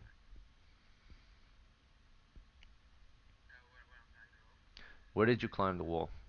The south, middle, or north? Okay, so yeah, you're where. Yeah, Lorenzo, you're there too. You were about to start searching this wall, this part of the wall for secret doors. Do you want to continue with this, or get ready to climb? Okay. And Fresno, you're yeah, we already know what you're doing. Frode, you were searching for secret doors toward the north. You just got there. You didn't. You want to regroup or you keep searching? You still got to search, right? It did not take them long to scale the wall. So, all right. So some of you do your own thing while some of you regroup and start climbing the rope. So, well, he finishes securing the rope pretty quick, right? Wraps it, 3 knots, drops the rope down. 15 feet of rope tied to the Merlon, 35. It does not take long to climb. You grab those ropes, right? As long as you're strong enough, you can lift your own weight and can move. You should be able to move at half speed up the wall if you have the rope. There is a small chance for falling, which is trigger trap, right? And of course, you have to roll force doors before that can happen. So you're rolling force doors to just have enough strength to pull your own weight. And if you carry equipment, if you fail that, then there's a trigger trap to fall. Otherwise, you're just kind of hanging there. So, uh, for the most part, there's enough time. You all can like force doors all the way up there, right? Force your own weight up there. Uh, let's see. Pretty much gonna roll because you're not securing the rope to your characters, right? Are we doing that? Do you guys want to wrap the ropes around your characters?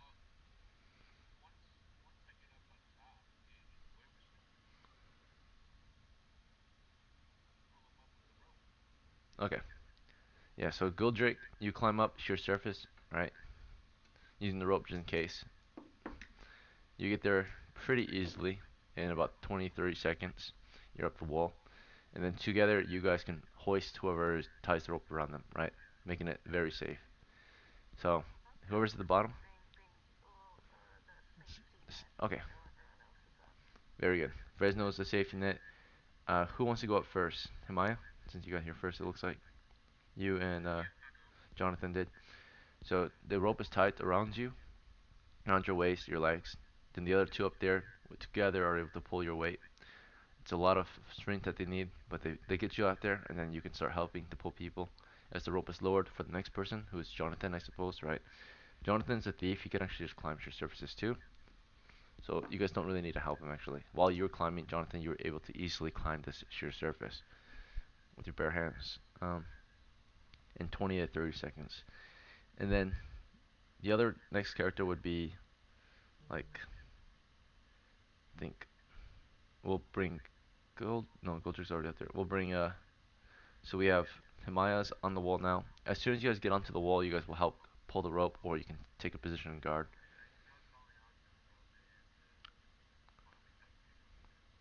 Yeah, so if you do this now, then you're gonna waste your turn, right? Of searching. You're not done searching. What they're doing takes seconds, right, or minutes. So you guys want to regroup fully and start climbing the wall, or do you guys want to take more time to search this wall? All right. So we finally regroup, and pulling people up takes maybe a 30 seconds, right, of a 20-foot wall. Right, pull, pull, pull. Untie it, takes another 30 seconds, throw the rope back down. So it takes about a minute to pull everyone up here, right? It takes about a minute to pull each character up.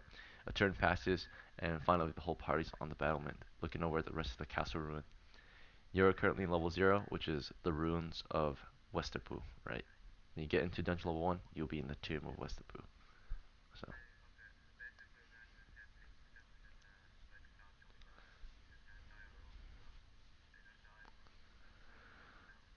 Alright, carefully you climb or you lower your men down, right, the wall.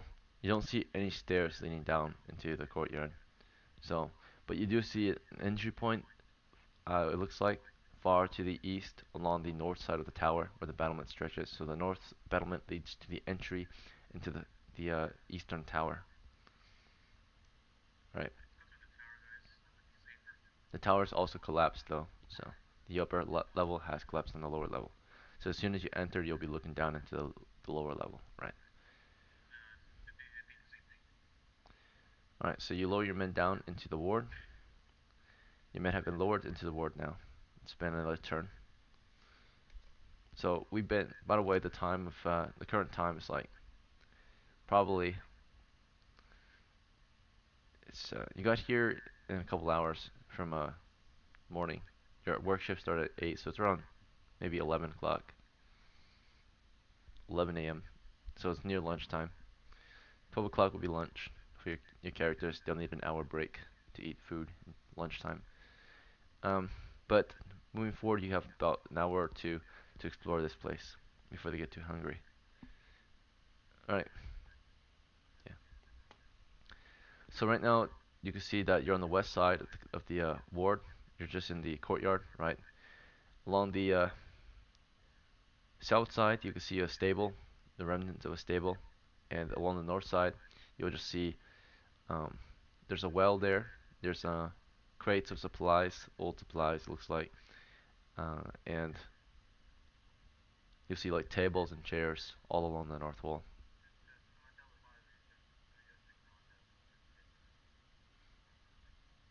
Okay, move on eastward. Okay, all right. Approaching the tower at this point. Let's see. As you approach the tower, you start to hear some growling from the tower, some movement, shifting sounds. You want to keep advancing?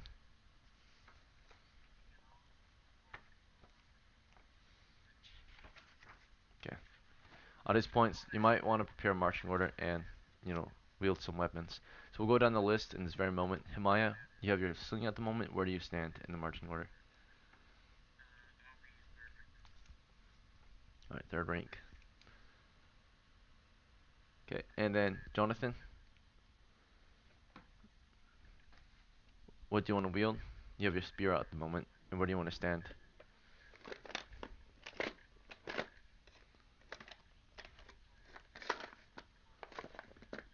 Okay, we're approaching the tower right now.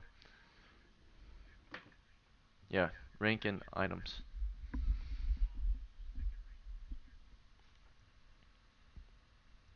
All right, Talon.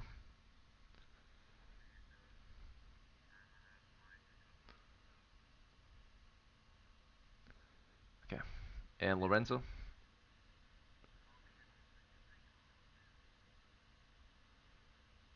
All right, Fresno.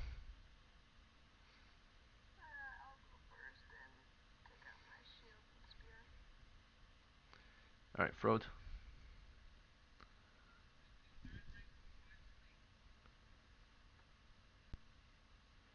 And Gildrick.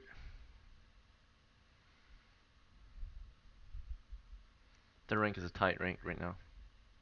Gildrick, what's your move? Or what's your position?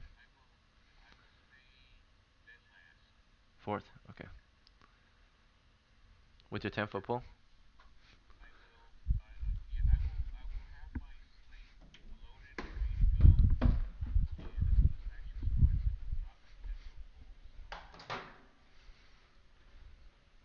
Okay.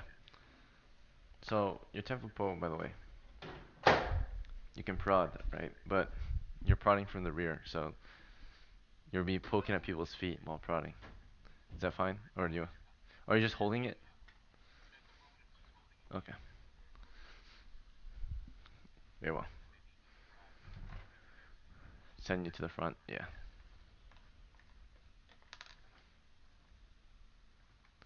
All right. So let's see what happens then. We're approaching. We have our weapons drawn. Okay. And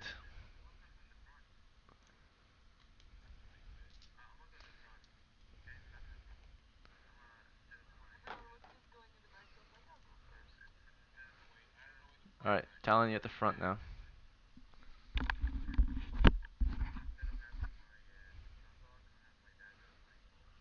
Okay. Alright. We're advancing toward the entrance. We can hear some growling. You want to keep advancing?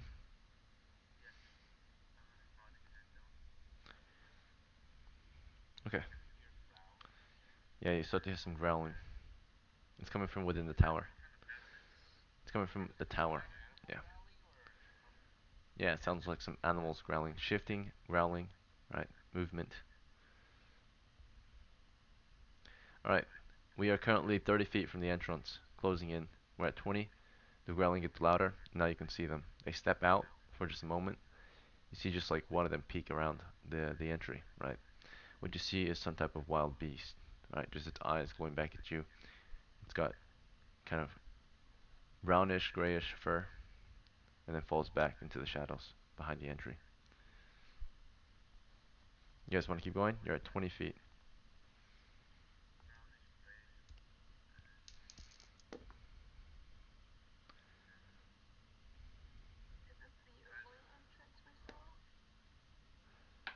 This is the one you can currently see. You're 10. Uh, yeah, you're about 20 feet from it. And then, of course, you know, Fresno, this is the one you currently see, but you might have seen another earlier when you were on the wall. Alright. What would you like to do from here? Okay. We close another 10 feet. We're 10 feet from the entrance. You want to keep going? Alright, another 10 feet. We are standing at the entrance. As we move toward the entrance now, you can hear them all kind of shifting back into the shadows, right? We roll reaction.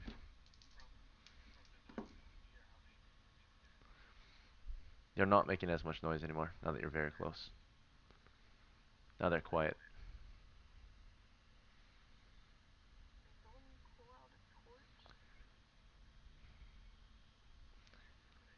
It's pretty dark in there. Okay. Who's lighting a torch?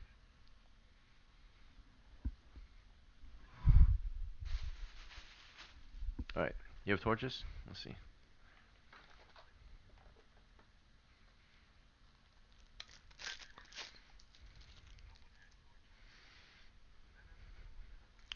Yeah, there's a player in this group that keeps on not speaking, so. Alright, Frode. So how many you want to light, Frode?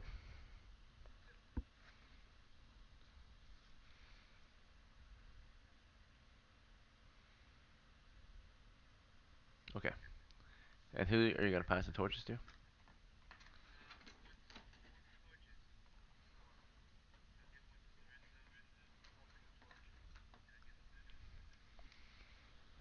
Okay, Lorenzo, who is standing in the second rank, has a torch now. What do you put away to get your torch?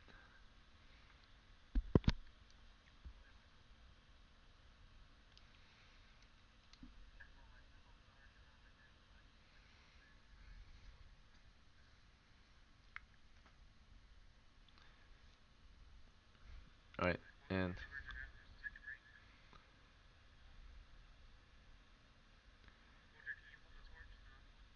Jonathan has it. Unless you guys want to pass it to someone else. Yes. Godric, you want to take it?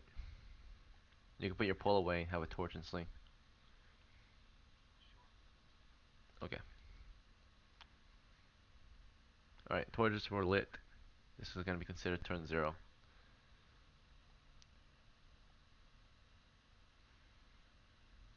Alright, day 1, 11:30 a.m. Turn 0. So turn 0 means 11:30. Turn 1 would mean 11:40.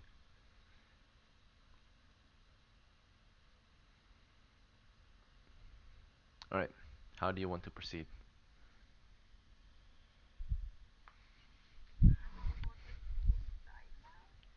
If you step into the entrance, you can look inside. Who would like to go? Alright, you start prodding your head into beyond the entrance and into the ruins, or into the tower. Alright, you prod into the tower. Nothing's happening so far.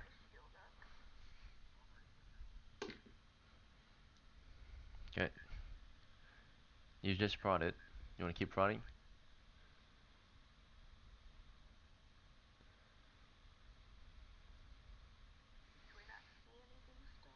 Well, no one advanced, so prodding and advancing, right? All right. You carefully make your way in, prodding carefully, poking that floor, and as soon as the first two move in, they're immediately flanked by monsters, right? They are trapped. The monsters move in and attack, and uh, you're immediately surrounded by these monsters. One from the west, one from the, or actually one from the north and one from the south. Okay, let's see. So they attack your party. It's a dungeon level 0, and you're being attacked from the north and south right now. There are two more making their way around, attacking you from your direct east, right? So you have two of them, but they did a surprise round on you. As you carefully moved in, you were not exactly surprised though, because you were, careful. You carefully moved in. Therefore, uh,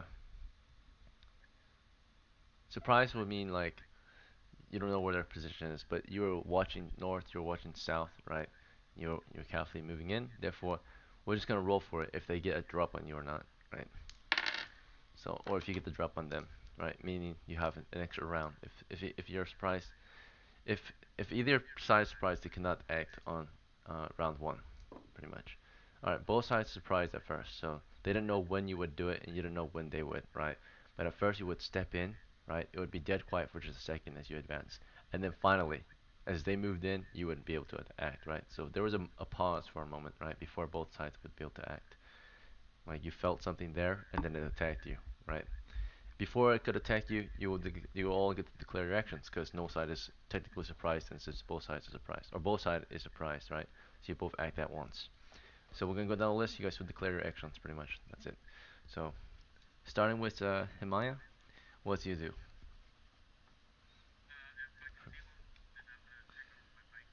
Okay, from the third rank, if you see one, you will attack it. That's what your action's gonna be. All right, and then Jonathan, from second rank, with your spear, what would you like to try?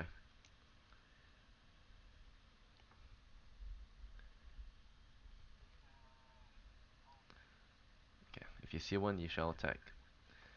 Talon, at the front, right? You can't see much yet, but now they're moving in. They haven't moved in quite yet, right? So they're still in the darkness. No one can see them yet. They have to use movement as their action still. So you don't see them quite yet, but you know they're there. Your torchlight shines 10 feet, or actually 5 feet, so you can't even see them at all, right? For sure. At, from second rank, right? So you can see 5 feet ahead. Um,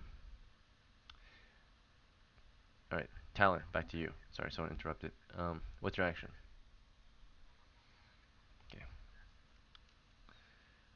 So you only can fall back if the others fall back, by the way.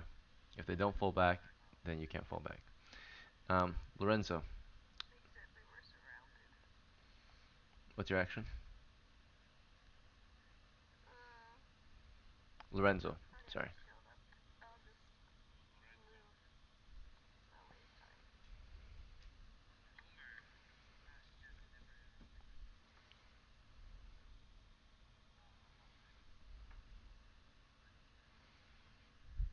Okay. Fresno, Fresno.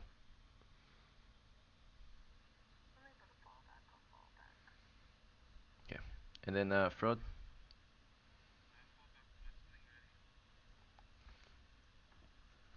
All right. And Gildrick.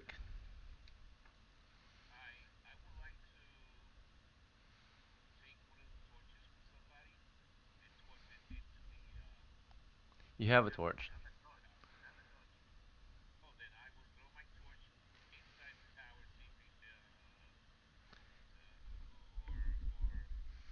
Well, you're in the far back, so you can't see into the entrance yet. You're in the very back, right?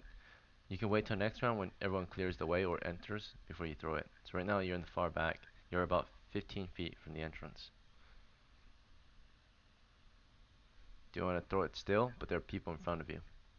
You can try to toss it over them and toward the entrance. Okay, so you're just saying that this round. Let's see. All right. So for this round, we'll start with any missile combat. There's none. Okay. Then we'll go into movements. Okay. So for movements, there is movement. Uh, the monsters have moved on our position. We have moved out too. So basically, I see Talon is moving out of here.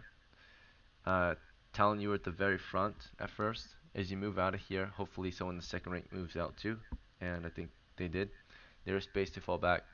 So you were able to step out of the entrance, right, and back outside.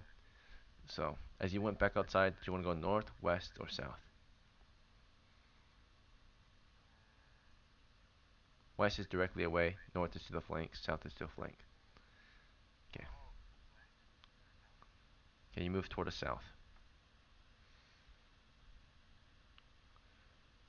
Right. As you're moving toward the south, Lorenzo, you were falling back too. You were right behind them. Which way did you fall back?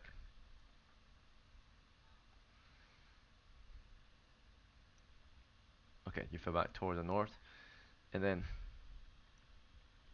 Fresno, you were falling back. Which way?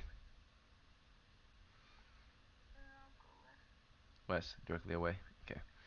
And then let's see. For those, and then Frode, you moved back too. Which way? Frode. Okay. All right. So next is I need to check if you guys did a full movement or you want to slow down and keep an eye on the entrance, right? So Talon, when you were moving toward the south, did you want to like keep an eye toward it, like carefully fall back, or do you want a full run to the south? If you do a full run to the south, you move 20 feet. If you carefully move back to the south, you move only 10 feet.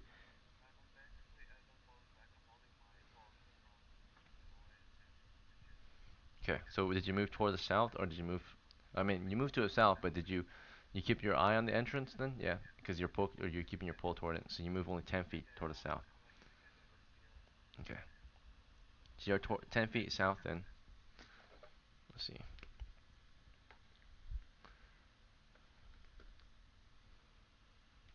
All right, I'll get a combat grade in a second.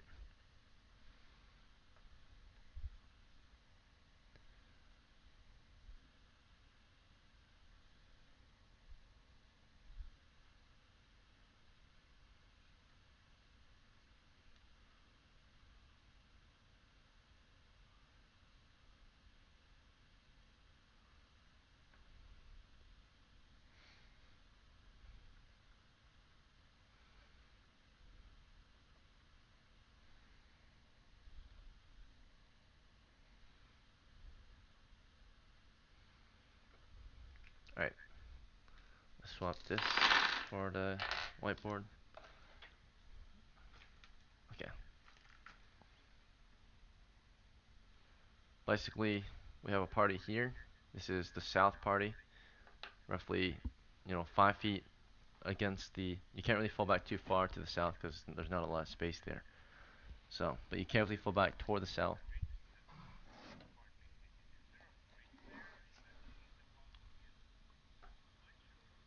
No, there's a wall there, the castle wall. This here is the castle wall. That there is the castle wall. This is the entrance to the tower.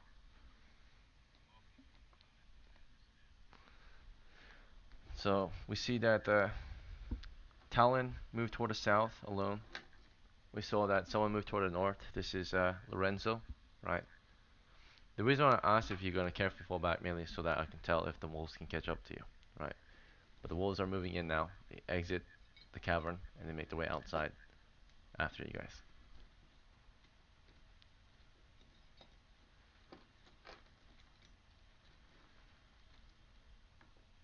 Alright, and there's a party, of course, directly to the west. So, let me get some tokens. Get 3 tokens out to represent the different parties or flanks.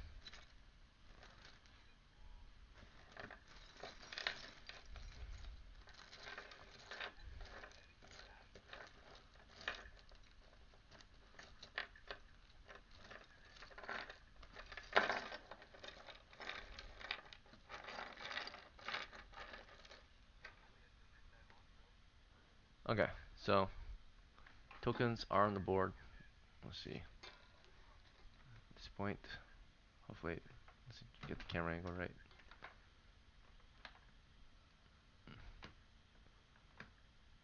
That, forward that way is east. This is north.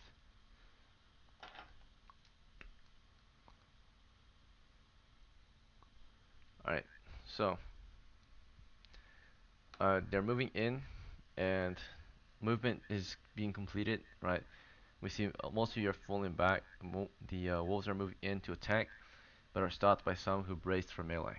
This just includes Jonathan and Himaya. Jonathan, you were kind of about 5 feet from the entrance as the wolves came in. You're a thief. You stab at them on their way in. You're directly in front of them. This is not considered a backstab, or yeah, it's not considered a backstab at all, right? You're stabbing them face forward or from the front. As they move in to attack you, you do have a longer weapon, so you do have initiative against them. So you get a stab in. Same with Tamaya. You've got initiative on these guys with your pike, standing at third rank, 10 feet from the entrance. So as the wolves file out, you guys try to keep them at bay. Right. The entrance is about 5 feet wide, allowing 3 to exit at a time. Let's see. As they rush out. Okay. So here we go. We're gonna do, or about 2 of them, comfortably to believe, but they squeeze out. Right. They just come pouring out. Right. So first attack is from Jonathan, who is closest. Rolling to hit. Sequence of events here. So Jonathan, you scored a nat 20. You hit. Your damage is 1d6. Your spear is in 2 hands. What's your strength?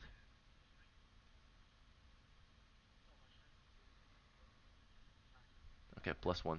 So 6 plus 1 is 7 damage. Let me see if it's a kill. This one's big. You hit a big one. Let's see. Okay, so that one's hit pretty bad for 7 damage.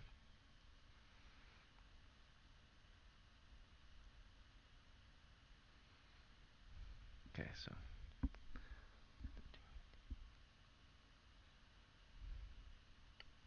Alright, next one is attacked by the fighter. Another one comes out. Fighter, do you want to land? Do you want to just target this one, or do you want to target 2 at once? If you target 2 at once, you can hold them at the choke point, right?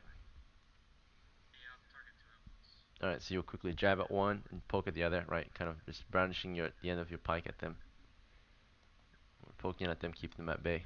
So you quickly poke at 2 of them at once while they're like about to exit. There's only 3 or 2 that can go at a time. What's your bonus? Okay. Here's your pike. First one is an 8. That is a miss. So second one, you still keep him at bay. He enters your pike line. Next round he can move in or past it. Second one's a nat 20. You hit. The damage is 1d8. You dealt 7 damage. Did you go for the wounded one, or did you go for a fresh one? Oh, it was a fresh one. It had to be a fresh one. So, alright, 7 damage to a fresh one. Almost had him. Let's see. Okay, you get one good jab in one of them at least. And they're at a choke point now. So as you all got your stabs in for melee, we move into the next part of the combat. The enemy were not able to melee us because they did not get into melee range. But now moving into, let's see, magic phase, none. Miscellaneous phase, Gudrick. Gudrick was speaking toward you guys, and he tried to tell you uh, to fall back so you can throw his torch, right? He's like, get out of my way, right? I'm throwing the torch. And um, we go into round 2 after that. So for round 2, it looks like Goldrick, your action is to throw the torch, or do you want to change it?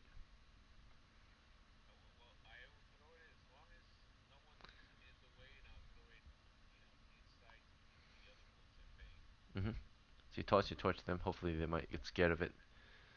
All right. And then as you're tossing your torch, Frode, you moved toward the west. You kind of with Goldrick. Do you want to fire your sling and stone at the enemy who are being poked away? Okay.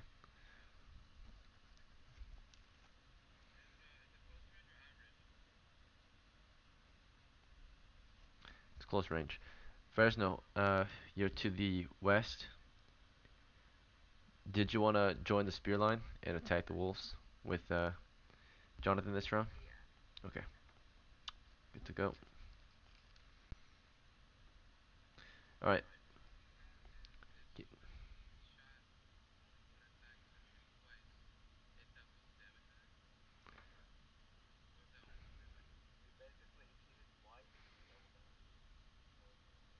Yeah, no, it's for missiles so that you don't have to spend as much ammo. So the single shot can potentially deal double damage if you rolled to hit twice and hit both times.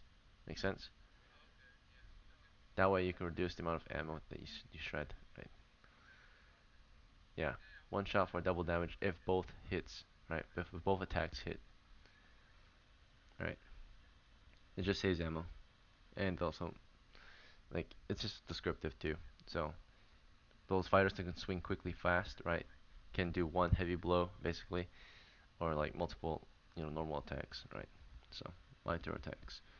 All right, back up and try not to interrupt if you can. If you have a question, it should be on your turn.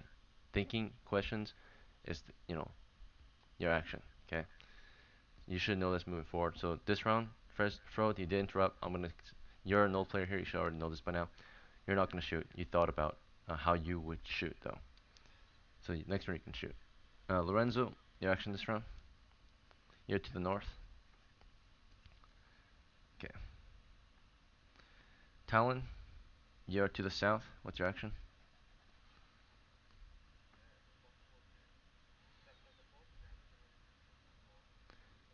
Sure, you can poke them with your pole. And then Jonathan, you're to the you're to the west. You were attacked with your spear still, or something else. Okay. Um, let's see. Himaya, uh, you're to the west as well. Do you want to keep piking? Okay. All right. So basically, we'll start with any missile combat for this next round. We're on round two. So missile combat, we see Gudrick throwing his torch at them. Okay.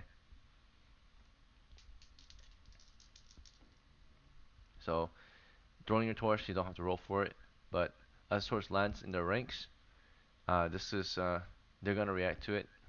Um, let's see. You throw a torch, and if they're in the area of the torch, they can take damage, right?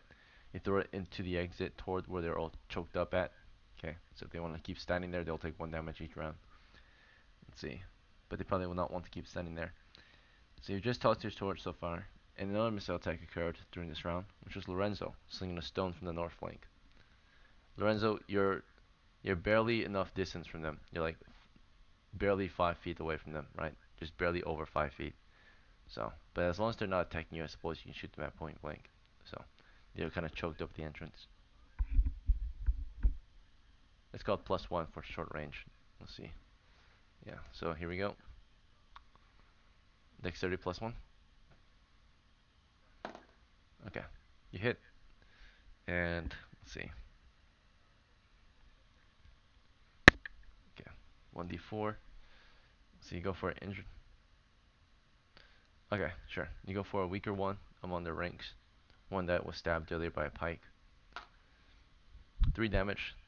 And that one is being held back with a pike right now.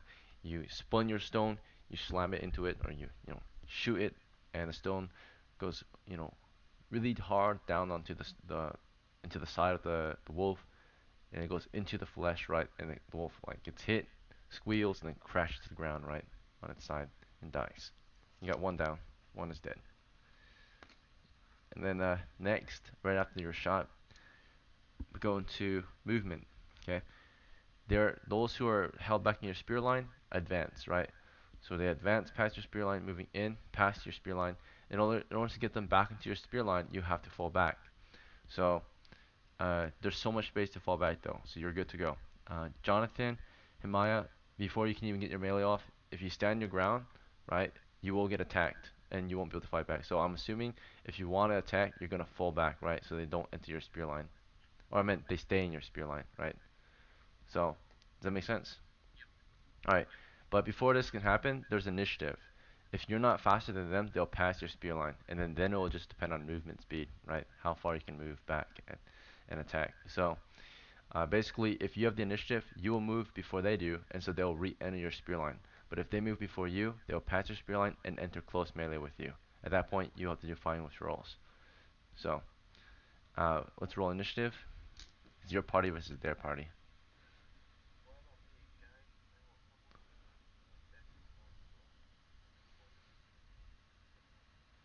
You're poking at them as they're making their way west. Okay.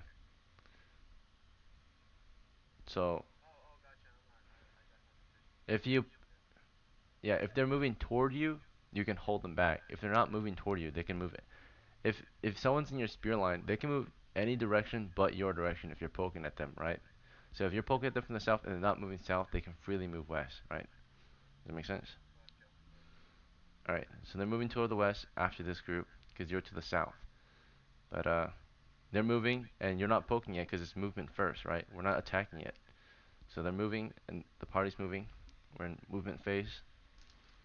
Okay. Let me get 2d6s.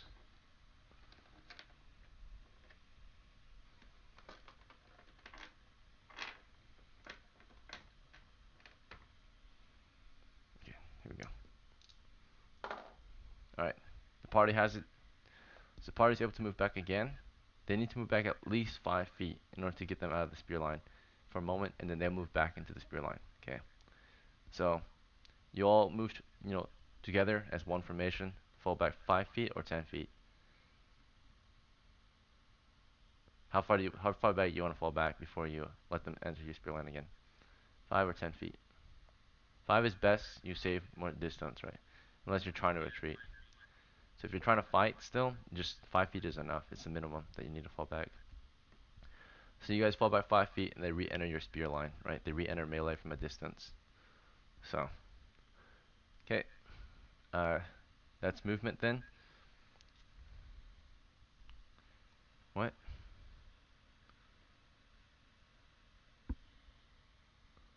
Westward? Sure. You're moving westward along the wall with them. So you're directly north of the monsters. Okay. So as they're moving, you're moving west. Okay. And right now there's 3 of them, and all 3, or 2 of them. Oh no, there's only 2 of them right here because one was killed. So the 2 that were up in front, as you guys fall back and make your distance, one of them rushes into your spear line, one of them goes toward the north, and then another one that you could not see yet, it was choked up earlier. It exits and makes its way south toward is it who's to the south? Toward Talon. Talon, as this one comes out toward the south, do you want to start running west or something else? Okay, so it's gonna be initiative. If it beats you, it caught you before you can run west, pretty much. Alright. You start moving west before it started moving west after you. So you push westward and your movement speed is about 20 feet. The monster's movement speed is 40 feet, so it still catches you. Or it might choose a different target. In that case, it would choose a different target. As you make your way west, this character here, same thing. As you move to west, we're going to do initiative to see if you're chased. Alright, +1, failed. So if, as you are turning to the west, the monster moves on your position, putting you into melee. So only movement available is withdrawals and forward retreats, but you have to go backwards for that. This monster is south of you. North of you is a wall. So, uh, the only way to start moving toward the west is you have to change flanks carefully and slowly. And I would say changing flanks is basically you're gonna have to get some distance on this monster first, and then so push it away. Then once you're not in melee with it, you shove it away, then you can start moving around it, right? And melee, it's getting close and personal with you, pushing you up against the wall. So because you're the one trapped, 2 wolves moves on your position, and the thief here falls back freely, while the others hold the one wolf together with their spear line. Okay, movement is complete. Now we're going into the melee action. Okay, so for melee, we're going to start with our spear wall. One wolf presses against your spear wall as you guys are falling back. As you guys took your steps back, it moves in. You all get your attacks on it before it has any chance of hitting you, right? We're going to start with Himaya, with No, we'll start with the closer combatants. Okay. We're gonna just start with Jonathan then, the front line. Okay. Jonathan, you're gonna attack off, and it's a 13. Let's see. That's gonna be with your bonuses. It's gonna be a hit. So it's moving in on your spear. You deal 2 damage to it so far. There's just 1 with us. This one's one of the biggest ones. Plus 1, yeah. So it's at 5. Alright, as you got your jab in, Himaya got 2 stabs in, or maybe 1 really heavy stab. Rolling twice for Himaya. Himaya's got fighting skill, that's why. We got a miss, and what's your strength, Maya? It's 11, so a miss. 2 misses. And then after Maya, it's while she's stabbing from the back, while Jonathan stabbed from the front. Beside him is Fresno stabbing twice or once heavily from the front rank, right? We have a 2, we have a 10. So she misses 2. Or is Fresno a man or a woman? Okay, he missed. And then next is, let's see. So all melees from the west flank missed. We saw Talon. You were about to jab at the monster, but you decided to retreat, and the monster's not within range. As you fell back, toward the west, um, you could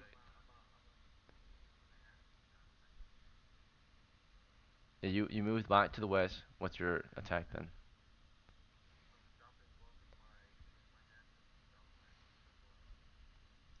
All right. So as soon as you saw a monster come in from within, you're running. You drop that pole of yours. Your pole and dagger fall to the ground. You reach for your bow. Okay. By the end of the round, you do get your bow out. Your dagger and pole were dropped halfway. Okay. The next round you can start firing. All right. We're going into round 3 of combat. Melee was completed. Oh, actually, no, it wasn't. We still got the north flank. Okay, so north flank, the 2 monsters on our, who's it? On Lorenzo. Lorenzo, you fell back, torch in one hand, sling in the other. Um,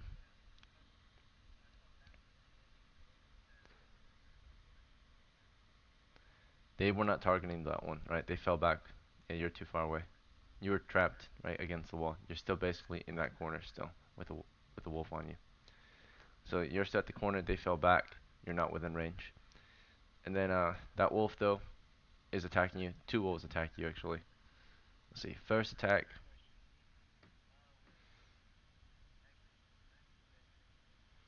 Yes, you can attack back. So as you fell back, or you were trying to, you can brandish your torch at them this round.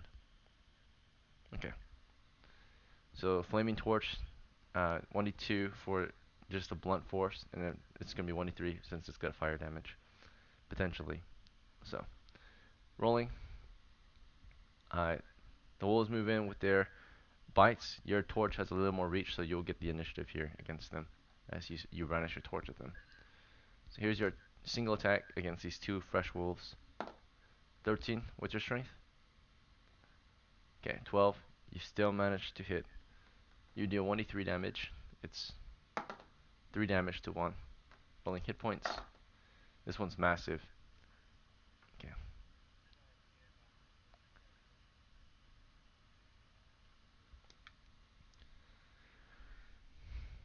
It's hit by your torch. Um, that's it. If you anything, you just damage it. That's its morale. If you drop it to low hit points, maybe it will, you know, make a morale check. These ones don't seem to be afraid of fire at the moment. So, you hit him once with the torch. You can ask him if he's afraid now, if you want, but it doesn't appear to be. He just hit for 3 damage. Does that scare him? Let's see. Alright. And here's their attacks. 3 and 9. Alright. They're biting against you. You're kicking them back, shoving them back. They can't get a clean bite on you yet. Let's see. Okay, and then now we're done with melee. We're gonna move into magic. There's none. Gonna go into, yes.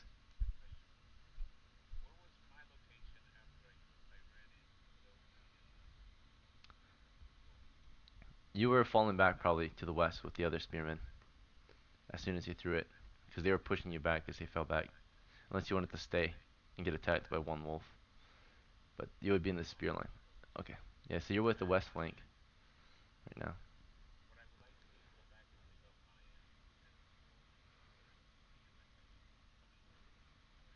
Okay. Well, your spear is in the area of combat, right, where they're stabbing at one of the wolves, right?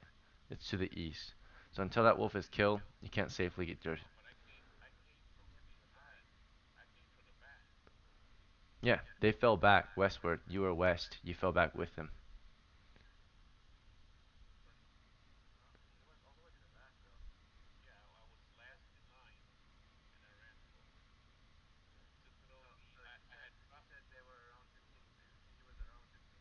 We are 15 feet away from the entrance at this point, right?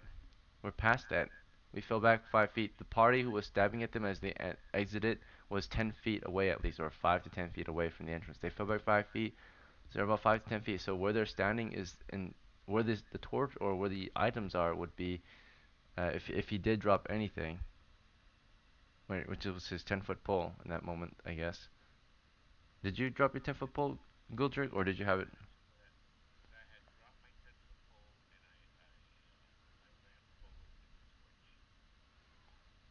Because it said to me, for me on my sheet, it said you had the torch equipped and a sling equipped.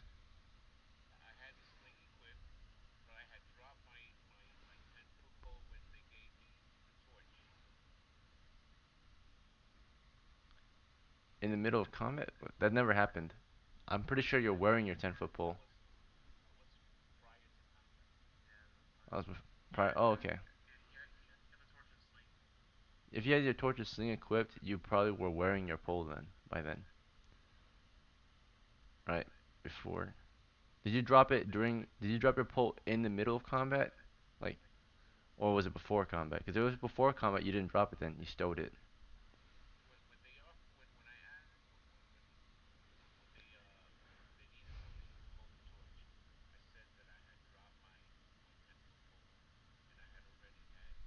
Okay, very well.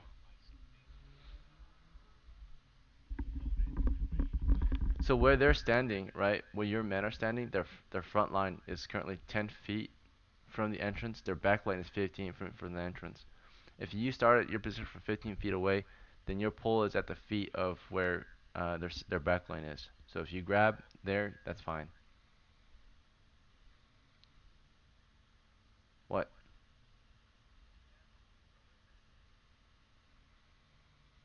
Yes, +2. What's your armor class?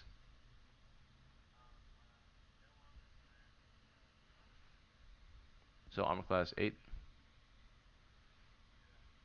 Yeah, so you're fine. Right, let's see. Uh, one of them hit on the dot actually. 11 plus 8. Alright, you took 2 damage. How many hit points you got? Okay. Alright, appreciate it. Do you have 3 of 5? Okay. Next is, yeah, so that's fine. Goes as you threw your torch, you could quickly pick up the pole from the ground with the other hand.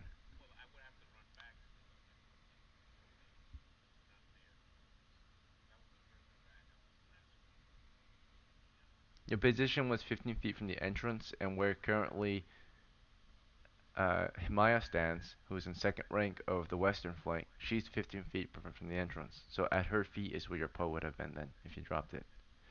So you can pick it up there, that's fine. We're going to round 3.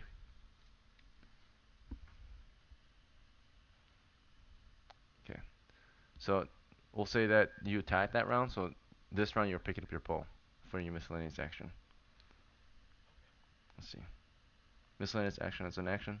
Everyone character can take 1 action and 1 movement. Attacking is an action. Magic is an action. Miscellaneous is an action. Movement is his own thing. Um, let's see. All right. Next is we're in round 3. Okay. Maya, do you want to keep stabbing away at the one ahead of us or something else?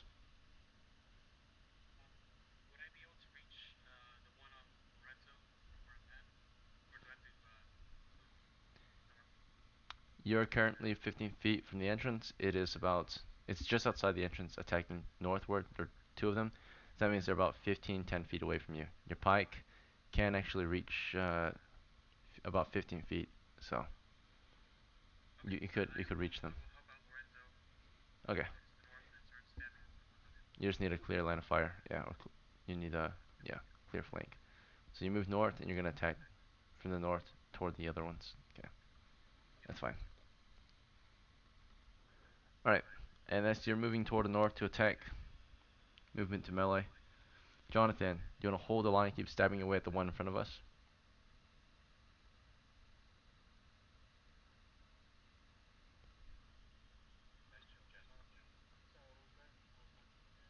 There's a wolf about 7 feet from us in our spear line. Do you wanna keep falling back and stabbing? Okay, you're moving 5 feet back, or do you wanna move more than that?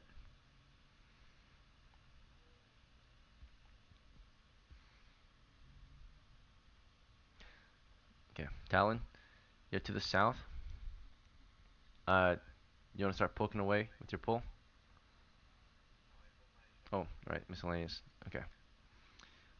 So you got your short bow. You want to shoot from here? You're very close to the enemy. About you're about less than 5 feet away. Let's see, because you're directly south. Typically, you can't fire if you're in melee. You can't fire in 5 feet, less than 5 feet, right? Yeah. Technically, you're against the wall. You're not in melee because it's attacking someone else. So when you fire at this close, okay, it's fine. Let's see. If the wolf chooses to attack you, it will forfeit your action, pretty much, or it could. So, let's see. But you'll fire from here.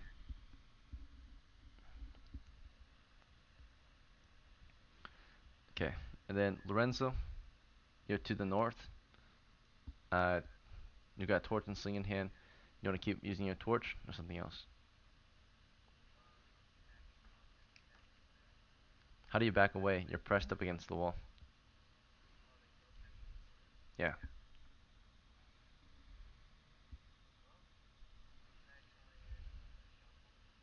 Okay. And then Fresno. Let's see. You're to the west. Do you want to keep stabbing from the west? Moving and stabbing. Fresno.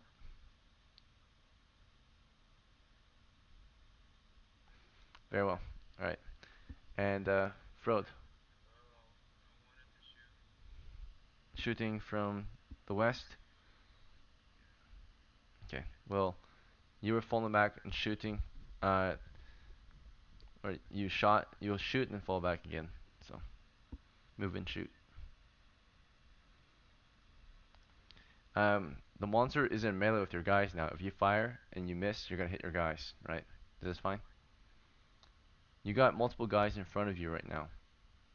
They're between you and the monster, and they're in hand-to-hand combat. Earlier you fired beyond them because the monster wasn't in melee with them, right? There's still some space, but potentially the monster is closing the distance. If Okay, so you want to move and fire, right? So if you move and fire and the monster closes in, you might hit your guys. That's the risk. So that's all I'm saying. If the monster closes the distance, right? But if it doesn't close the distance, you're fine. You can keep firing from this position. The back lines. That makes sense? Okay. Goldrick, you're to the west as well, and you're picking up your pull this round on the way out of here. Movement and melee. Or movement and miscellaneous, actually.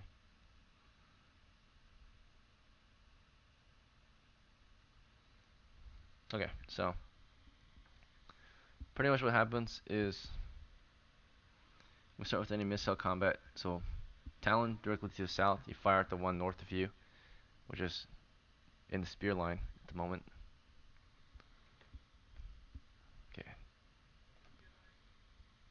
it's in the spear line, yes.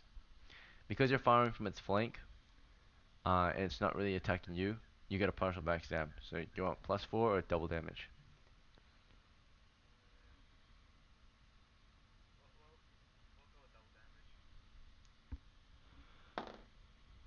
Alright, you missed. Okay. And then let's see.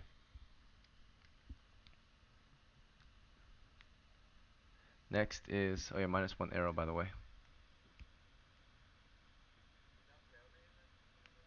It was a miss. It's a 8 plus 1, 9. It's a miss. And +1 for close range, I suppose, so 10. Still a miss. Alright. Next is, let's see, no other missiles on your side, no missiles from the enemy. Go into movement. So Maya moved back, Jonathan moved back to the west, further west. As they're moving back, Talon's moving back as well, right? Goldrick is moving back. Or Goldrick, let's see. I see the party's moving back right now, and your pole is where they were standing, so it's gonna be directly beneath the front ring. So you're just kind of standing there. You're about to pick it up from where they stand. But then if you don't pick it up this next round, the wolf will be standing where your pole is, right? In the next round, not this round. So good thing you chose to pick it up this round. This would be your last chance to pick up that pole uh, until the wolf arrived. Let's see. So Goldrick is going for his pole, and then Frode, you moved back as well toward the west. Sorry. Himayat, did you say something else? What were you trying to do? Oh, right. North, moving north. So you're kind of aligned with the front line then. You're kind of aligned with them as they fall back, right? They would fall back and they would be lined up with you as you move to north to stab at the ones on Lorenzo. Alright. So after movement, we're going to go into melee combat, okay? We're going to start with, so we have fighters, right, who have multiple attacks, but we're going to go ahead and just roll initiative, right, as well. So those in close combat, let's see. For the northeast flank, which is where Lorenzo is, I'm going to say that your fighter who's piking away at them gets one attack off right before they have a chance to maybe finish you off, right? That's going to be the ruling here. So here she goes. 18 hits. She deals 6 damage to one of them. Did you go for the big one or the fresh one? It has been damaged.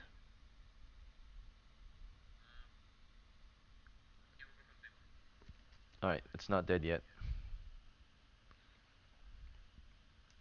But it's definitely lightly wounded now. Okay, so you get a good jab in there for 6 damage.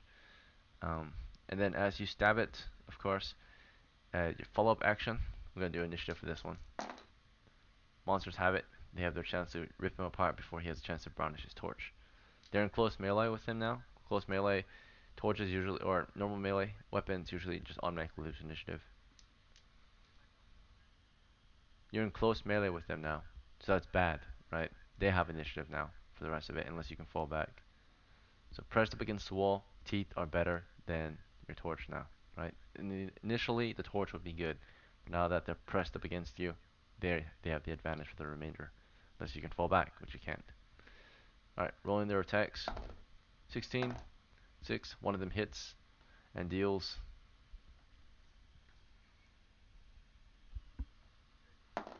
1 damage. All right, chewing into you. You got 2 hit points.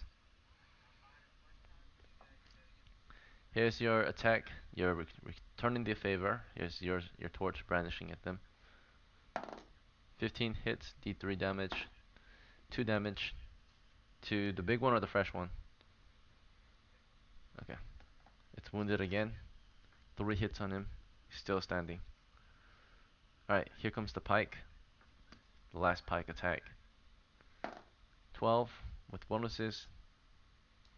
Just 12 still. Still a hit. Damage is 5 damage. 4 hits on him. He's still alive. Why is that +1? Why is it a +1? Pike is requiring two hands. A one-handed weapon in two hands is +1. It's a two-handed weapon. It's 15 feet long. Right. That's why you can reach this monster from 15 feet away. Right. So.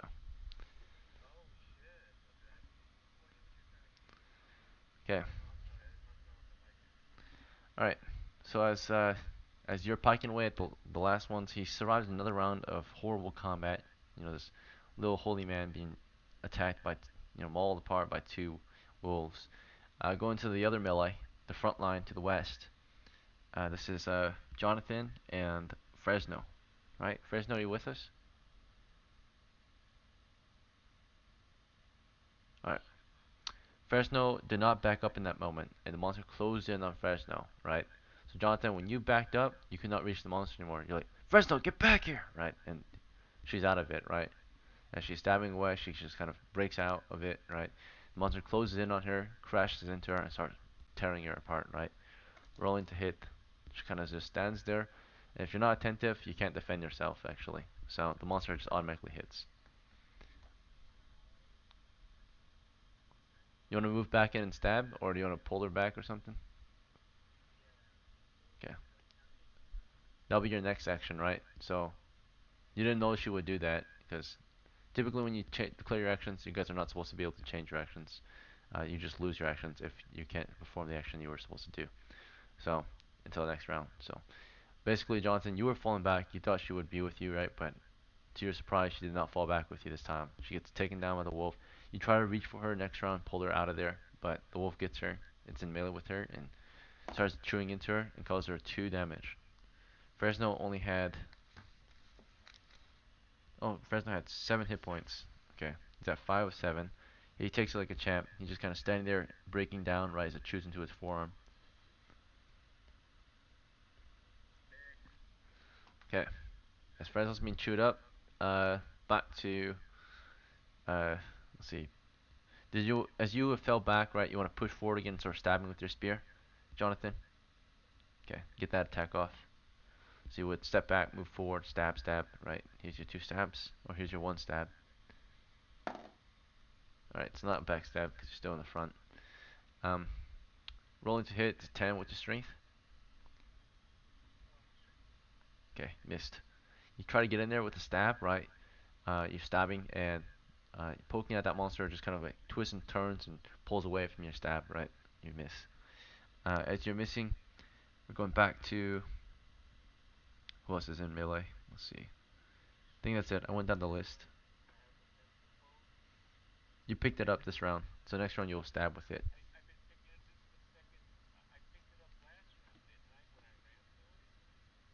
You ran to it, uh,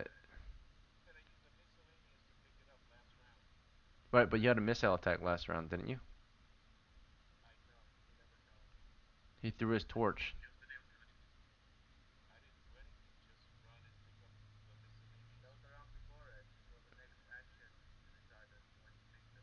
Right now we're in round 3 still. In round 1, Gudrick yelled, right, for you guys to get out of the way. Round 2, he threw his torch. It's still round 3. We're still resolving round 3, right? This is the round which he picked up his, in the miscellaneous phase, he picks up his pull. Because what we got confused was I told him that he would pick it up in miscellaneous phase, but in miscellaneous phase is an action, right? You get 1 action and 1 movement. So his action last round was throwing the torch. His movement was to move toward the pole, right? And then this round he's picking up the pole for his miscellaneous action.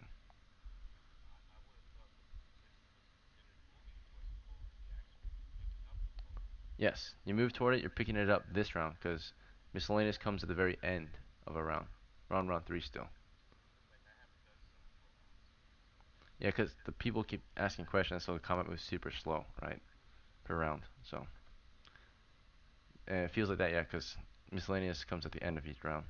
Okay, we're at the end of round 3 now. We're moving to round 4. Declaring actions. Okay. So you just got your pull just now. It's just there's been a lot of explanations, right? So that's why it's taking so long.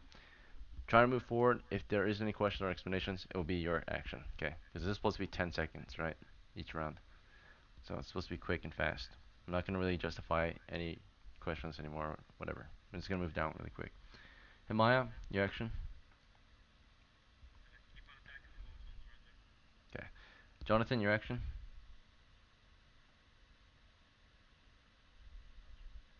Okay. Talon, your action. Okay. Lorenzo, your action. All right. Fresno, your action. Cool. And then Frode, your action. Okay. And Guldrick, your action.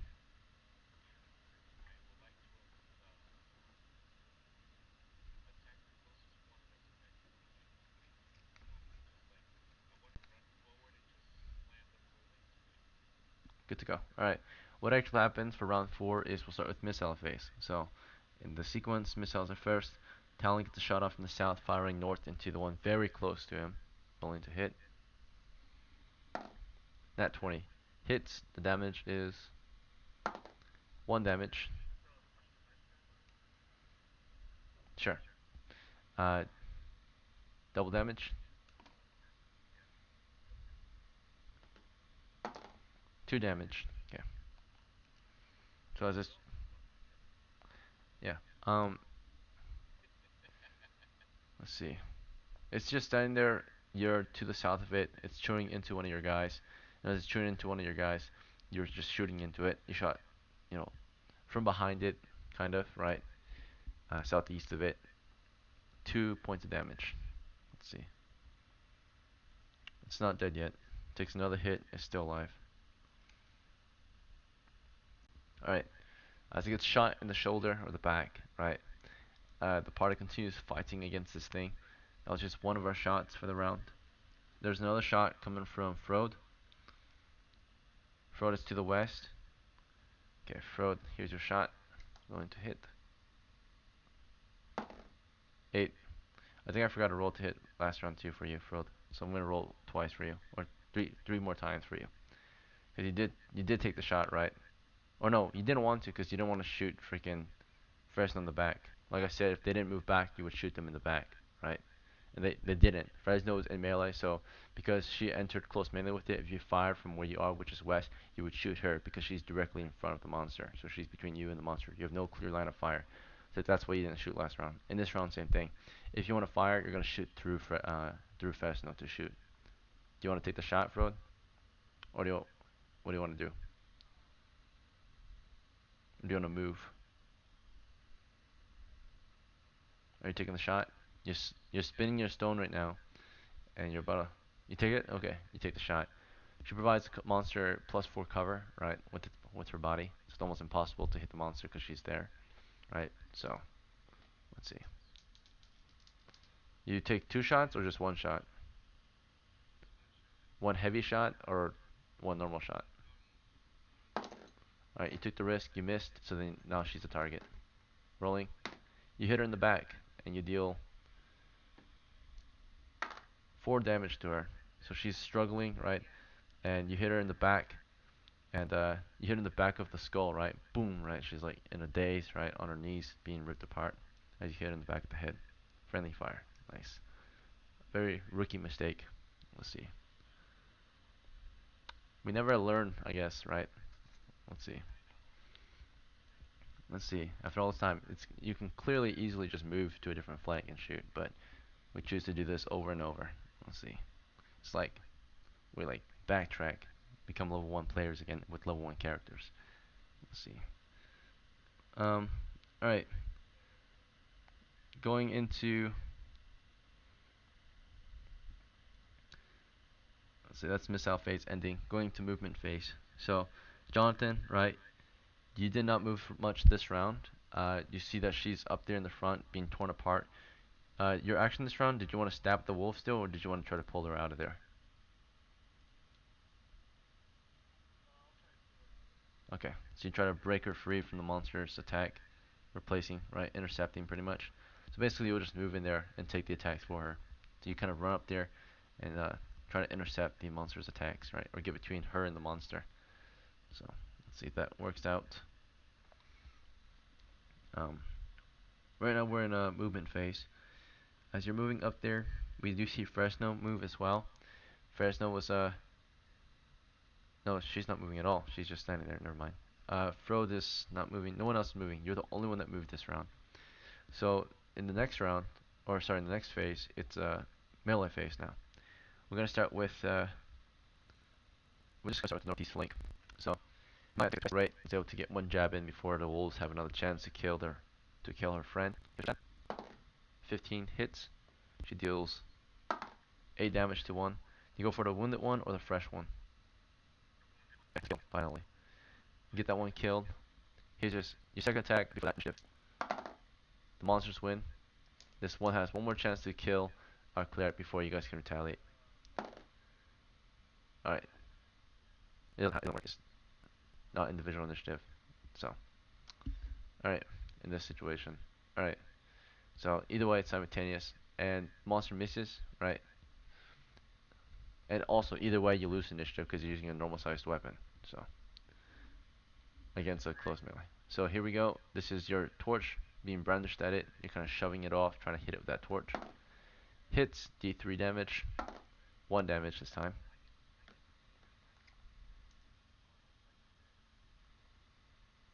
They were directly to your south, both of them. You can't flee unless you're back. Fleeing means you have to get space behind you to back up, or space between you and your foe. So if you shove this monster away instead of attacking with your torch, then you can start moving, right? You have to break out of melee. Melee is like grappling, stabbing, right? So, unless you push this guy out of your melee range, you can't move, right? He's pushing you up against the wall, right? Biting into you. You manage to hit it for 1 damage with your torch. Alright, so you hit him for 1 damage with your torch. Here's the second pike stab. It's another good hit, dealing 5 damage. As you beat it with your torch, another stab goes through the side of its head and pinning it against the wall to your east. It's dead. Alright. So while that happened, back to the main flank where Jonathan's trying to save Fresno's life as she breaks down, right? For whatever reason. She's being chewed apart. You try to get in there to save her. You move up, and you did get over there to the position, and you try to like take the attack for her, right? So she might fall back. This round you're just kind of moving her. So while the monster is attacking you, you're pushing her out of the way, right? So that it will just attack you and not her. So you move up, grab her. She doesn't resist. You just pull her out of the way, throw her back, and as you're doing that, the monster attacks you, right? It's basically a free attack, and you're in close melee with this thing now. Monster rolls to hit. It hits you. You sacrifice yourself for her. You take 3 damage. How many hit points do you have, Jonathan? Our poor thief. You're at 1 of 4. You have 1 of 4 now. You took 3 damages now. Okay. You're bit really hard, right, as you try to save her life. This might be the end for you in a moment, right? The next round. But you got her out of the way at least. You saved the life. You're a hero. And then, let's see. As you try to save her, then, and same with you, Amaya, saved our poor cleric. Um, Next is, who else is in melee? So that was Lorenzo. Or that was Jonathan. Lorenzo, we got them done. Alright, uh, Goldrick, as Jonathan was getting chewed up, you were jabbing away with your 10-foot pole, right? Let's see. So let's see how much damage you can inflict this round. And you shoved it. Did you want to use 2 hands? Increase the damage. You. You want to shove the pole into it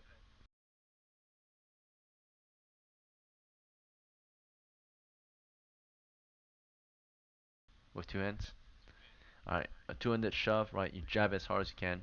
So instead of a D2, it's going to be a D2 plus 1. And what's your strength? Alright, D2 plus 2. So minimum 3 damage most likely. Let's see if you hit. Rolling to hit. And you did not penetrate or hit the armor, right? So you miss, unfortunately. Actually, yeah, you are a thief. And you are attacking from the west flank. So, let's see, you missed. Alright, next turn you can try again. that is all the melee for this round, for round 4. Going into magic phase, there's none. Going into miscellaneous, there's none. Round 5. Okay, declaring actions again. There's one monster left. Potentially it might kill our thief. Himaya, you want to switch your melee to the one on Jonathan, the last monster?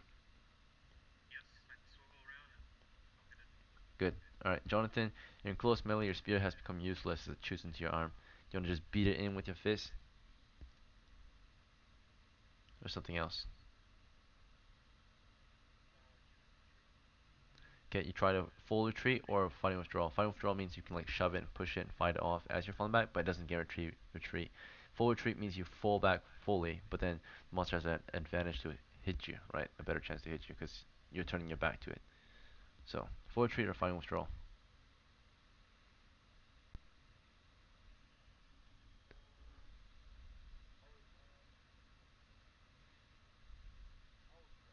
Withdrawal. Okay, so you're still fighting it as you back up. Let's see. And then Talon, uh, from the south flank, you want to fire at this one again? It's the same one you've been trying to kill. Okay. And as you're trying to shoot this guy dead, let's see. Lorenzo, you're now safe again. You're toward the northeast. The bullets fools light your feet dead. You can sling a stone from the flank, right? Rear guard, or yeah, okay. You immediately get back to shooting. You shoot at the one that's trying to take down our thief. And then Fresno, uh, you're to the west. You were being chewed up. You're on the ground, right? Are you with us again, Fresno? All right, very well. And then Frode, what's your action? Shooting. Want to flank? Okay, so moving to the north or south? Okay. You can't shoot quite yet. You gotta move first. Moving south of the monster position. You're moving toward where Talon is. Alright. Goldrake, you want to keep kind of stabbing away with your pull?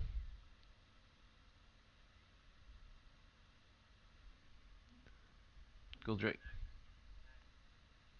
from second rank, where do you want to flank? You're good. So right now you're gonna declare action.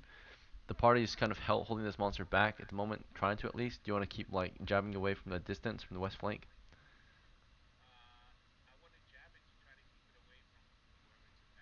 Okay. Oh, you want to push it back instead? You can either jab to like kill it, or you can like just try to like keep it at bay, like push it off. Alright, yeah, you're poking at it. No matter what, you're somewhat keeping it at bay, right? If it enters your pole line, I guess, and tries to move toward you. So since you're west and he's falling back to the west, you might actually be able to keep this thing at bay, right? And secure his retreat as he tries to fall back. So basically what happens this round, we're going to start with missiles. There are some missile attacks. We'll start with Talon, directly south of it, going to hit 9. Okay, when you want to do +4. Alright, damage is 5. Okay, so you did 5 damage to it, and before any further combat can happen, you shoot it one more time in the back and it dies. That's it. Gruesome, rough combat. 2 injured characters, right? Exhausted party members. It felt like forever, right? A minute of combat feels like almost an hour. 3 injured. Alright, your 4 are slain. You can hack their heads off, you can skin them. Skinning them will take a turn. Hacking their heads off will take moments. You guys want to spend the time to skin them? The furs are pretty valuable, but not as valuable as their heads. Okay. Alright, let's say you guys make this easy on me, right? Makes it easy on you. You retrieve all your items if you dropped any. It's fine. Any objections? Okay. And then you, of course, hack the heads off. Does anyone have a bladed weapon to do this with? Okay, that works. Good. And you skin them. You need a bladed weapon to do that as well. right? A knife particularly, or a dagger. All right, so they're skinned in a turn. You spend a little extra time here, but there's no other real threats out here, at least turn-wise. But day-wise, there is. The day is coming to an end though. Oh no, wait, it's not. It's only coming to lunchtime, so you have to have lunch. Your characters are pretty tired. They're gonna have lunch. They're gonna eat. So let's have them eat, have lunch. We'll take a small break in real life. Then we are over time actually, I think. Oh, no, we're not. Maybe we got 15 more minutes to go. Okay, that's fine. Um, but take a 5 minute break and hopefully we can get back to town with what we've got.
All right. It's been roughly 5 minutes, I think, right? That's it. Let's continue then. So, your party has been able to have their lunch. Looks like Wolf is on the menu for you guys this week. We did not pack any food or rations. So, for an hour, you guys rest and had your lunch. You would skin them, you would cut off bits of meat, right? Have wolf steaks, and yes, very, very gamey meat, I suppose, right? Um, After your meal, uh, you have collected four furs, one of which is very big, right? It's the black wolf's fur, and the others are normal, kind of grayish and brown. Okay. The black wolf fur does look more valuable than the others. Maybe 5 silver's worth. The others maybe 2.5 value. Um, yeah, the big one is the black one. Yes. All right, good to go. So you guys take off from your lunch, right? Make your way out of the ruins. Which way? How do you get out? What rope?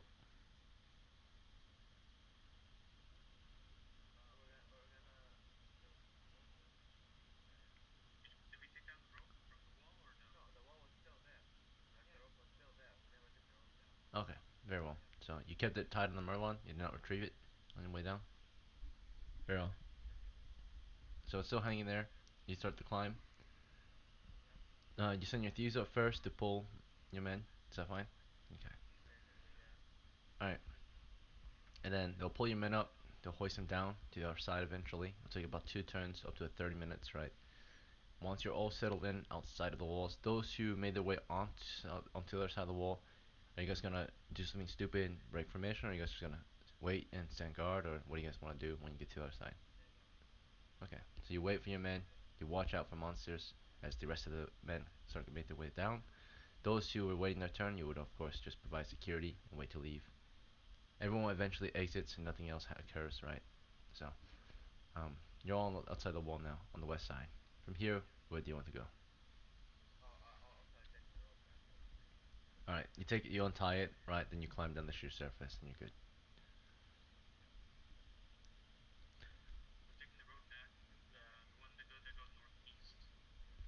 Okay, very well.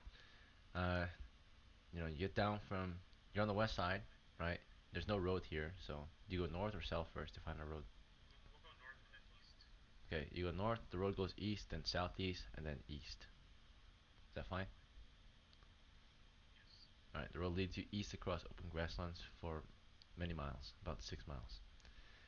Your party gets back to town by late afternoon, probably. It takes them a couple hours to get back, so it's probably like 4 or 5 p.m. when you get back home. Or no, probably like 3, 4 p.m. Yeah. So, you get back to the village by late afternoon, pretty much, before dusk. So, the wall is open for you, or the gate does. They let you through. No casualties, only rewards. You guys have 4 coats and 4 heads, right? Yeah, no wonder monsters. Let's see. Alright, so bounty wise, each wolf was worth 25, I think. Let me double check.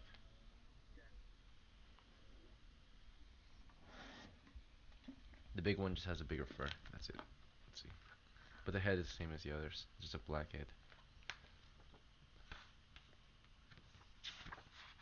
Alright, so your kills, yeah, 25 each. You get 100 silvers for your kills out there. Killing off the wildlife, right? The predators. And then next off, you get. You guys want to sell all the furs? Do you want to haggle for the prices?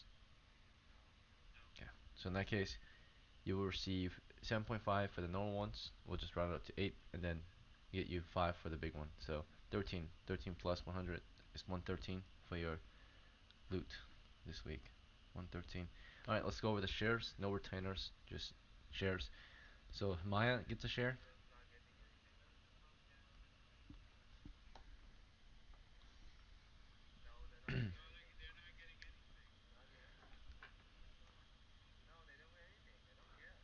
We can do 2 shares for like a normal share, 1 share for half shares, and 0 shares for those who don't deserve anything. So maybe half shares for those who were here for the first part, maybe not the combat, but naturally, of course, this is what rewarded you, the combat this time. So starting with Tamaya, is it one or two shares or three?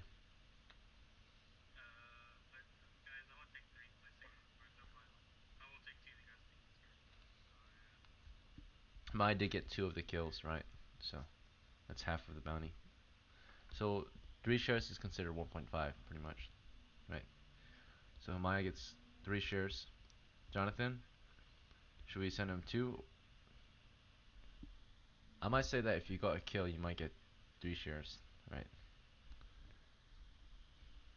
Let's see, you actually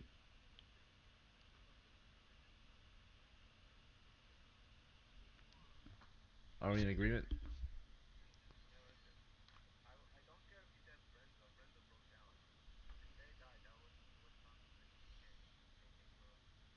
All right, there are some disagreements. So two shares then. Okay. All right, Talon, how many shares do you think you deserve?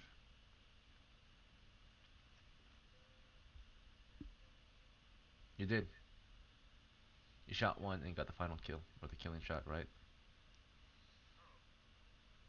Don't remember? Yes, the one that was gonna kill Jonathan. Any objections? Okay. All right, Lorenzo, how many shares do you think you deserve?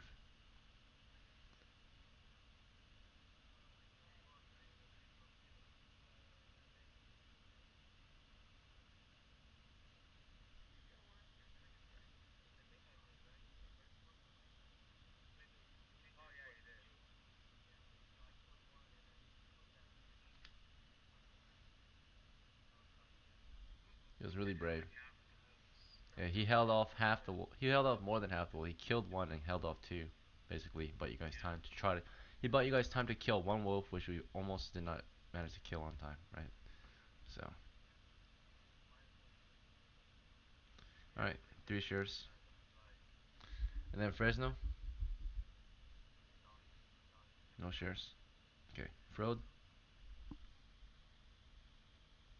Frode nearly killed a party member today. One share, two shares, three shares. What do you think you deserve?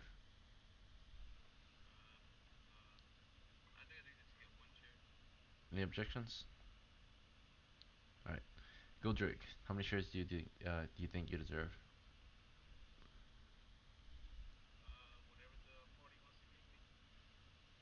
Two shares is normal. Any objections? Okay. All right. So total shares comes to, let's see, 3, 6, 9, 12, 14 shares. We'll divide it 14 ways. So, and then we'll split the shares. So 113 divided 14 ways is 8 silvers a share. So those who get 3 shares get 24 silvers.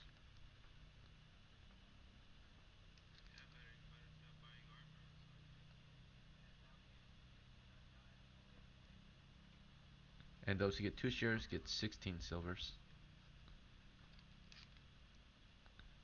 Those who get 1 share get 8 silvers.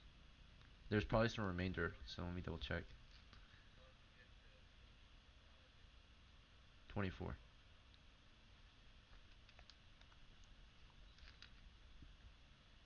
Alright, and those who get 0 shares get 0 naturally. Alright, here's the remainder. Let's see. It's 1 silver remainder. Should we give this to Fresno for just showing up? But they didn't make it to the end of the game, so.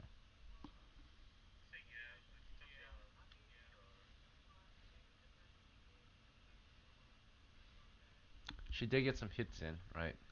At the start, so. And did take damage. Alright, 1 silver.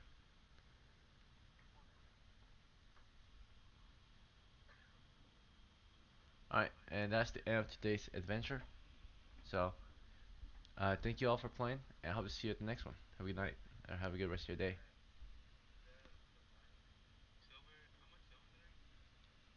You got 8. All right. I'm gonna head out. We're beyond. We're 30 minutes past. Technically, we're supposed to end like at 15, but I extended it by 30. So, all right. Have a good one, guys.